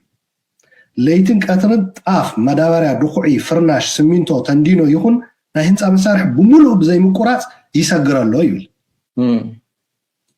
ካብ ራማ ጀሚርካ ጠያቂ የብልካን ከም ዓቕምኻ ተሳግር ናብ ሻዕብያ ተሳግሮ ሕጂ እንታይ ዝብል ዘሎ እዚ መሲልኩም መጀመርያ the principle of ንግዲ ናይ ንግዲ መሰረት እንታይ እዩ supply and demand ይባል ቀረብን ጠለብን ኦኬ ቀረብን ጠለብን እዚኦም እዮም ቶም ንግዲ ዝፈጥሩ ሰብ ጠለብ ዘለዎ ገንዘብ ምስ ዘለዎ ጥራይ ድሌት ስለ ዘለዎ ጥራይ ንኣብነት ኢትዮጵያውያን ዝብሎ ዘሎ በቲ ዘረባናቱ እንተኸይድናዮ እቲ ጉዳይ እቲ ኤክስትራ ስሚንቶ እንተለዎም ኮይኑ ኤክስትራ ገለ እንተለዎም ኮይኑ ኤክስትራ ጣፍ ወይ ገለ እንተለዎም ኮይኑ ክሸጥዎ ንዕዳጋ ክደሊ ኣብ ኤርትራ ድማ ገንዘብ እንድሕር ኣሎ ኮይኑ ደናቢ ይኸይድ ኣሎ ንግዲ ድማ ብዶላር ኣይኮነ ዝካየድ ዘሎ ሜይ ብዶላር እውን ክህሉ ክእል እቲ ንግዲ ግን ብባጤራት ስለዚ እቲ ባጤራ ናቕፋ ብብር ይቕየር እንተሎ ተርዲኦም ኣለኹም ንብረት ዝተዛነቐ ንግዲ ስለ ዘሎ ጥራይ እዩ እንተዘየለ እንድሕሪ ኩሉ ሰብ ናቕፋ ጥራይ ንኣብነት እዚኦም ተጋሩ ጥራይ እዮም ዝሸጡ ዘለዉ እንድሕሪ ኢሉ ኩሎም ናቕፋ እዮም ዝቕበሉ ዘሎ ማለት እዩ እቲ ናቕፋ ሽዑ እንታይ ይገብርዎ ኣበይ እዮም ከጥፍዎ ስለዚ ወላ እውን እቲ ንግዲ ዳ መስለምታይ ትደሊ ጊቭ ኤንድ ቴክ ካብ ኤርትራ ብባሕሪ ዝመፅእ ክዳውንቲ ድዩ ካልእ ድዩ ነገራት ኣሎ ኤሌክትሮኒክስ ድዩ ገለ ኣብ ኢትዮጵያ ዝድለ ወላ ኣብቲ ግዜ 2018 እቲ ዶብ ተኸፊቱ ከሎ ኣነ ናብቲ ቦታት ክርኢ ኢለ ከይደ ነይረ ኣብቲ ግዜ እቲ ካብ ኤርትራ ብዙሕ ክዳውንቲ ዝመፅእ ነይሩ ወይ እውን ካልእ ኤርትራ ኣብቲ ገባሕሪ ስለ ዘለዋ ካብ ደገ ዝመፅእ ነገራት ነይሩ ካብ ኢትዮጵያ ዝኸይድ ነገራት ድማ ነይሩ ኦቨር ካፓሲቲ ዘለዎም ብዙሕ ፋብሪካታት ዘለዎም ወይ ገለ እንተለዎም ንኣብነት ከም ስሚንቶ ድዩ ከም ጣፍ ድዩ ገለ መላ ብኤርትራ ዝድለ ዝነበረ ወይ ክብሪ ኢሉ ዝነበረ ነይሩ ንግዲ ድማ ከምኡ እዩ እንካን ሃባን ስለ ዘሎ ስለዚ እቲ ንግዲ ናይዚ ህዝቢ ስለዚ ሕመሞ እዮም ዝዛረቡ ዘለዉ እቶም ዝነግዱ ዘለዉ ግን ረብሓ ስለ ዘለዎን ትርፊ ስለ ዘለዎም እዮም ዝነግዱ ዘለዉ እምበር ንህዝቢ ኤርትራ ወይ እውን እቲ ነቲ ሓደ ሓሊ ይኮነን እንካን ሃባን ትርፊ ዘለዎ ኣብኢኻ ትነግድ ብዝኾነ ንግዲ እንኮላይ ዝሕምሞም ሰባት ኢና ንርኢ ዘለና በዚ ኮይኑ በቲ ነቲ ኩነታት እናባቶም ንገድፎ ኣብዚያ ለንቀነ ዝተገበረት ቪድዮ ናይ ኣወል ስዒድ ካብ ዘጋጠሙ ሓንቲ ኣገዳሲት ቪድዮ ክበኩም እየ ንዓይ ዝገረመትኒ ማለት እዩ ብዙሕ እንዲ ነይርዋ እታ ቪድዮ ከትኩም ክትርእይዋ ኢኹም እዚያ ክፋል እዚያ ግን ረይዋ ኤኣይ ዩኒቨርሲቲ ክንከፍት ኢና ይብላ ሚድያታትን ኤኣይን ድኽመት ስለ ዝፀንሖም ኣብ ናይ ሓበሬታን ኢንተርነትን ዓለም ተቐቢሮም ተሪፎም ኣለዉ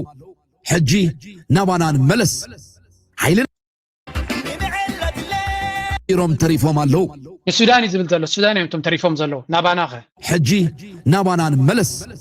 حيلنا محبراو ميديان اي اين كم زنت خوينو نحنا زونجف زلو تكنولوجي بخمي نتقملون كم ايرتراويان بخمي امناتنا معلانو علون مفلات ازيو خقدسنايو كل عبشا شادروب إثيوبيا ناي اي اي يونيفرسيتي نكفتينا يبلالو نايزي كند قدايات وي تارجيت دما مبراز تاريخ إيرتران دمصاويانن ارتستن يركبوهم سلازي اتا تميل كالص انا خا دمصاوي اتا سلع نباخات مصا اللامو بحد دمصي اي فالبل ورار اي اي بزرزر كقربلكاي حز ودحاو بوي አሁን ለመጀመሪያ ጊዜ ኤአይ ዩኒቨርሲቲ ልንገነባ ነው እና ለሚቀጥሉ 6 ወራት ስራዎቻችንን እንጨርሳለን። አብዘዋን መጀመሪያ ጊዜ ና ኤአይ ዩኒቨርሲቲ ክንሃንጽና ምናልባት አብዘ ቅጽል 6 ወራት ስራሕና ንወድእ ንኸውን ና ኤአይ ዩኒቨርሲቲ ክንፈጥር ከለና እንተ ወሓደ 1000 ተማሃሮ ክነመርቂና ካብዚኦም እቶም 100 ብመልክዕ ስኮላርሺፕ ካወፃ እዛ ቪድዮ እዚኣ ኣነ ሼር ክገብራ ዳልያ ነይረ ዘዳለ ኩላ ምክንያት ድማ ኣብዚ ኦዲየንስ ናተይ ኣብ ዝገበሮ እንዶ ኣብዚ ተምፃልና ዝብል ክፋል ናይ ሕብረተሰብ ስለ ዘሎ እዩ ኣይ ኖ ኮሜንት ናትኩም ኣይትርአዮ እንዳይ ትስማዓዮ ትብሉን እዮም ግን ርእቶ ናይ ህዝብኻ ክሰምዕ ስለ ዘለኒ ሓደ ግዜ ንርእቶ ናይቶም ህዝብኻ ክብሪ ናቶም እውን ተኸብር ኢኻ ኣነ እዚ ሰብ እዚ ዝገብሮ ኣብ ሃገሩ ዝገብሮ ዘሎ ፅቡቅ ነገር ስለ ዘገድሰኒ ይኮንኩ ዝያደ ዝርዮ ሃገሩ ከም ድሌቱ እዚ ሰብ እዚ ዝገብሮ ግን ሓደጋ ኣለዎ ንዓነ ባህላ እየ ኣጋኒንካ ተቕርቦ ትብሉን ሰባት ኣለዎም ግን ክጋነን ግብኦ እዩ እዚ ነገራት እዚ ስለዚ ኣወል ስዒድ ነዚያ ምሰምፃ ናይ ብሓቂ ተሓጒሰ ቢካዝ መንግስቲ ኤርትራ ሲሪየስሊ ነዚ ኩነታት ዝክሪኦ ጀሚሩ ኣሎ and I am very happy yes ንሓደ ፀላይኻ ዝኸዶ ዘሎ ገይናቱ ምፅናዕ ልቦና እዩ ኣሎ ኣብዚ ቻነል ገለገለ ሰብ ኣሎ ከላ ዝዳ እንታይ ደ ይበለ ድብለኒ ኦ ማይ ጋድ ኣይ ሆፕ ንስኻትኩም ኣብቲ መርሕነት ናይ ሃገር ኣይትመፁን እየ ዝብላኒ ምክንያቱ ንፀላዩ ዝንዕቕ ኣሻጥራ እዩ ወላ ድኹም ይኹን ወላ ቆልዓ ይኹን ወላ ዓንጃል ይኹን ቴክ ሂም ሲሪየስሊ ምክንያቱ ፀላይ እዩ ሓደጋ ከውድቐልካ ክእል እዩ እዚ ነፍሰከ ምንቅስቃስ ናቱ ወሲድካ ካውንተር ክትገብር ኣለካ እንተኽኢልካ ክልተ ስጉምቲ ቅድሚኡ ክትከይድ ክትክል ኣለካ ቅድሚ እንተለካ ፅቡቅ እዩ እንተዘየለ ግን ዝገብሮ ዘለሪኻ እንተወሓደ ግብረ መልሲ ከተዳሉ ክትክል ኣለካ ናው ኣብዛ ዘረባ እዚኣ ክመፅእ ከሎ ኣወል ስዒድ ዝብሎን ኣነ ቁርም ፍልይ ኣለኒ ግን ንስማዕ የስከ هاجر زمطونا نفس وقفنا أفريقيا هاجرات ككل تسكولارشيب كنهبينا أبي إثيوبيا كابز اللو تمهارو كابتوم كاتو زدليو أنت بزح كل التمئيتاوي تينا خنقبل يبن أنا زبلو دمالني نظام التمرقم شح تمهارو شعبي دمان عاي اي يمهرن نخون مو بيني نبشحم كم عملي كم قربت ال ترل كايبولو لي نا إثيوبيا سرعة التمرتي خمت نفولطو ناي سيرتيفيكيتات نقدي وي شغتي إذا غاب عين ما نمتخول يكونن إثيوبيا مراحيا أخي تلفون بغندي مخانا بلكع زي بتصحقوا زعد دقا سيرتيفيكيتيو دكتور تبل معرق يزلو ذا فيديو مرايوا اجي ابزي انا كاتو دلني ناول سعيد كن زعما الاختزيا بعلي قريص اونك سدولي ግን انت بصيحه قدمي تقدم انت لهم ابصحلو مجمريا كابل بيز مسكر كاول سعيد نزي اي منقسقاس ناي ابي احمد مجمريا فيديو خاي كنت so you guys understand it اي منقسقاس ناي زي سبزي ኢትዮጵያ ንሃገሩ ከለምዐ ንሃገሩ ከመዕብል ኣምላኽ ይሓግዙ ፀገም የብለና ኣነ ብነፍሰይ እዚ ሰብ እዚ ግን ኩሉ እቲ ኢንቴንሽናቱ ንዓና ንምህሳይውን ከም ኣካል ናይ ዕላሙ እዩ ስለዚ እቲ AI ንፕሮፓጋንዳ ጥራይ ኮነ ክጥቀመሉ ዝኽእል and I know እዚ ጂ ናወልዲ ወላ ነቲ ኣብ ኤርትራ ዘሎ ነገር ምስጢር ኣይኮንኩን ዝነግር ዘለኹ ግን ንዓና ንኤርትራውያን ዝስምዓና ስምዒት እውን ክንነግር ኣለና ስለዚ እዚ ሰብ እዚ ወላ እውን በትዕመቑ ብቻይናውያን ትካላት ናይ ቻይና ቆፂሩ ኣብቲ AI ዘይነዓቕ ስጉምቲ ዝኸይ ዘሎ ዘይነዓቕ እዚ ኻ እንታይ እዩ ኣድቫንቴጅ ፈጥረሉ ኣሎ ፀብለልትነት ክበ ይኽእል እዩ ኣብ ብዙሕ ነገራት AI ማለት እንታይ ማለት ይመስልኩም ማሽን እዩ AI ሲ ብልሒ ስለ ዘለካ ጥራይ ኮንካ ትጥቀመሉ ነቲ AI ሲስተምስ እንድሕር ኣምፂኻዮ ውሑዳት ሰባት ንኣብነት ኣብ ትካል AI ተምፂኻ ተገብረልካ 10 ሰባት ዝሰርሕዎ ዝነበሩ ሓደ ሰብ ንፉዕ ኣሰልጢንካ ብAI ናይቶም 10 ዮም ስራሕ ሓደ ሰብ ክሰርሓልካ ይኽእል እንታይ ማለት እዚ ኣክንዲ 10 ሰባት ሓደ ሰብ ንሓንቲ ማሽን ጥራይ ዝዝጉረልካ ማለት እዩ AI ኮሚ ዝገብረልካ ፕሮዳክቲቪቲ ይውስኸልካ ስሉጥነት ይውስኸልካ ኣድማዕነት ይውስኸልካ ነቲ ዘለካ ሓጓፋት ሓደ ሰብ ጥዑይ ተምሲኻ ናይ ብዙሓት ሰባት ድኽመት ዝነበረልካ ይሽፍናልካ ስለዚ أبي أحمد AI مفترى يدليون نتزول سيستم سامسيو إمبلانت تغيره ولا وحدة سبات كاب هند ديو كاب بعل كاب فيتنام ديو كاب كال أمسيو إكسبرتس بعسر بوزح أوتبوت كم عبل خلي سخاء عبتين intellectual نفلتات نود نجار دي propaganda نمسرح دي العلو كل جن أبزح سيستمات ناتنا وتدراو ديو نسيف لهم معلاتات تتكم يخل كم دليت بالوسو ኤርትራ ናብዚ ጉዳይ እዚ እንታይ ተበግሶ ትገብራላ እንታይ ከክሕገዝ ይኽእል በጃኻ ነዚያ ኣወል ኮንቨርሴሽን ክጅምረልና ትጅመን ኣይኖ ገሊኹም ኣለኹም ብታሕቲ እንደስደደሉ ይብደገ እንተሰደናል ምስጢር እኳ ኣይኮነን እዚ እዚ ኣገዳሲ እዩ እንደይ ነው maybe they are working on it እዚ ሕጂ ኣብ ደገ ዘለና እንታይ ክንገብር ንኽእል ድሮ ምስ ኤርትራውያን ኣብ ኣሜሪካ ዘለዉ ምስ ናይ ዲያስፖራ ኤርትራውያን ኣብ ናተይ ቻነል ተዘሪብና ተበግሶታት ከም ዘሎ ነጊሮም ነይሮም ግን ዝያዳ ኣድማዓይ ስራሕ ክንሰርሕ ክንክል ኣለና ኣወል እንታይ ዝብል ነፍሲ ወከፍ ዜጋ زبلا أبزيا نشتري كسمعكم يا بتاع فيديو خيتكم سمعوها إذا فيديو زيا ناي بحكي نتزلوا تسقم تبوق يرم ترديهم نهزبهم كم كحيت تبقي سمالو ناي دياسبورا حيلي أبركتوخ قبرو لزغل دارجا بتزاز مثل من قديمة تزلوا جي تا فيديو أنا واحد لزغنا زيا خف كقرط سقمات استراتيجية ومفتاحي نرى إرترا نزغوينات نمسعر كم كل خلوتيا نودو بن استراتيجية ومتكعتن كتسجر اللوا أزمالت سلاخ ساب زوقع مصباي زي كونه سلاخ خي وقع نحنا منسيات تتكمت محبراو مراغبي تاريخنا حقنا مزرقح خدلينا ايو مالتي مش عبيت عمدتات تهانسي كاب سمعت نابداتها مقعس مبزعتو غزي إرتراويان نناي حاسوت ورز هبو ملسي بسمعت بصرفي وي حاسوتيو بمبال تراي علم قن نسمعت اي تسمعونا علم تسمعو مرتعو السنقات حستوي ناي فيديو مرتعوتات تاريخو سندات ناي عين مسخاخر بصريتن بإنجليزنيان نعلم بزردا مقرب نابنت أزغل فخراتات أبي أحمد فخراتات برهانو جولا فخراتات باچا دبلي فخراتات دينا مفتن كالوت لوخاتو من غازيت انياتاتو من نتفخران مفرحن ناب إنجليز ترجمكا نعلم مهب تدخل عشو أبقى لبخا أزهيلكا كلاي ستيلت هارما مالتي إرترا تمعبل الله مبال تراي زي كونه إرترا أب عمد كندي حتم سريحة كندي هوسبيتالات هانيتا كندي كيلومتر مقد سريحة زبل داتا بإنفوغرافيكس مزرقح نايزخ إيلات الدمات أو عيد كي تتصبيو بعلم كم ستسقو معدام أجهم مبال فجي زيا صبوت حسابيها كم تري ورا لهم كنت حقاقز على النايز بلتلو ناي بحكي صبوق حسابي زي كل سب أبزي channel ونزار بس أنا هنا ننوي حوانا أبزي أمزين زحلة عمتات مع أوارح كنا باللغة ويوسف مناس قرب رسياني رزاز ربازيا بركن محجوكو ببزوق زي يتبابعني ريها بإكس كدنا نصحف أب فيسبوك نصحف أتوم بإنجليش كتصحفوا تقولوا نيش تقولوا تقولوا نصحفوا مهنياتو أتي AI كابويز متجابز الليل لنا بزخانة أولنا عخاون challenge اللي تكابزي أب نفسه كفت قبر فيديو كد محجون challenge هنا لنا نسخانة تهاجر تزورا سلزلها حبريتها ونسلزلك حدش دقيقة يسرح انت لو وين تدقيقات ولا نحمش دقيقة بتاع فيديو حدش نايم عبالة وعزاب إيرترا زلو حبريتها إيرترا وابدقو زلو بزح ندقة كسرح يدليو جن كابي إيرترا اتزر يسرح زلو سسائلو سلدي مصيب سلازي دقن وشتن تقاني خانق تسرح كمتي كابلت قلنا ممكن مهار سلزلنا نتن بروجيكتات زرق كابن كميش إيلوم يهبوا منتهم بروباغانديستس ناتهم بروباغانديستس يبلنا نحنا أبير تراجن هذا تيم كله اللي هو سئلوا فيديو قريسو نتيجة صبغ نجار نا ميديا زغربو حبريتا أنت ده بكايو تسب أبو توي كدم معزلو سورس حبريتا كله اللي هو منج حبريتا تزين حالة حرشان دعرقينو بصبغ تسائلو تتخيل ولا بدرون تسائلو صبغ فيديو تمت ناي ما ينفع كولج بدرون تسائلو صبغ فيديو مت ناي ديجا كركبتن حرشا وزلو تتعافي كبدرون تسائلو يمت كم تاتي بلاد اللغة بحبريتا خنم ما قلت رقينا ات فيديوتات كوتس خلالو ابتانات كاتشانل ولا حنت فيديو كل زي نايم عبالة راي تباهيلا بفيديو تسالت راي ندمت اتا هدمون اتا تشانل تخاطا ودلاد اللغة نبزو حساب كم منج حبريتا سلو زغونت نعاوس يدو سب ام مزرقح ايرتراوي حما غايكونا ناي بحق نفعيو سلازي ازيا ان كان هبان تنبهال عابي لو تكمت مخالي مخنياتو جمرة بلالكم نيري ازي تبلتسقنا نيناي كفالنا إيرتراي زي هرم زلو حدنت إيرتراويان حلميو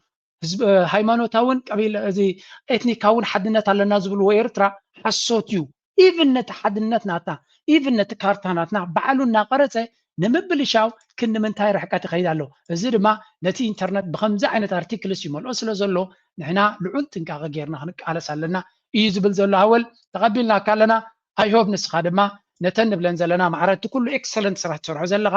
ሓበሬታ ፀገም ናይ ሓበሬታ መፍትሒ ክርከቦ ክኽእል ኣሎ ዲጋቶ ተሰሪሑ ኩሉ ዲጋታት ናይ ኤርትራ ብፅቡቅ ተሳሒሉ ዝኩሉ ዲጋታት ተሰሪሑ ዘሎ ብፅቡቅ ተሳሒሉ ክወፅእ ክኽእል ኣሎ ህዝቢ ድማ ከም ድሌቱ ኣብ ኢንትሮ ዲና ክንጥቀመሉ ኣብ ደርፊ ዲ ክጥቀመሉ ሰብ ንክሊፕ ዲ ክጥቀመሉ እቲ ምንጭ እንተለዎ እዩ ድሌቱ ክገብር ዝኽእል ስለዚ እዚኣ ንተሓባበር ኣምላኽ ድማ ይሓግዝ ኩሉ እቲ ህዝቢ ድማ ኣብዚ ሓግዙ ንኸማኹም ዝሰርሕ ዘሎ ንስኹም ግዴኹም ግበሩ ነቲ ዝገብር ዘሎ ድማ እጆኹም ንበል ኣይንባኣስ እናበለይ ዝውዳእ እዛ ቪድዮ ኣይንባላዕ ፀላይና ብቁፅሪ ካባና ስለ ዝበዝሕ ሓድነት ጥራዩ ምስጢር ናይቲ ዓወት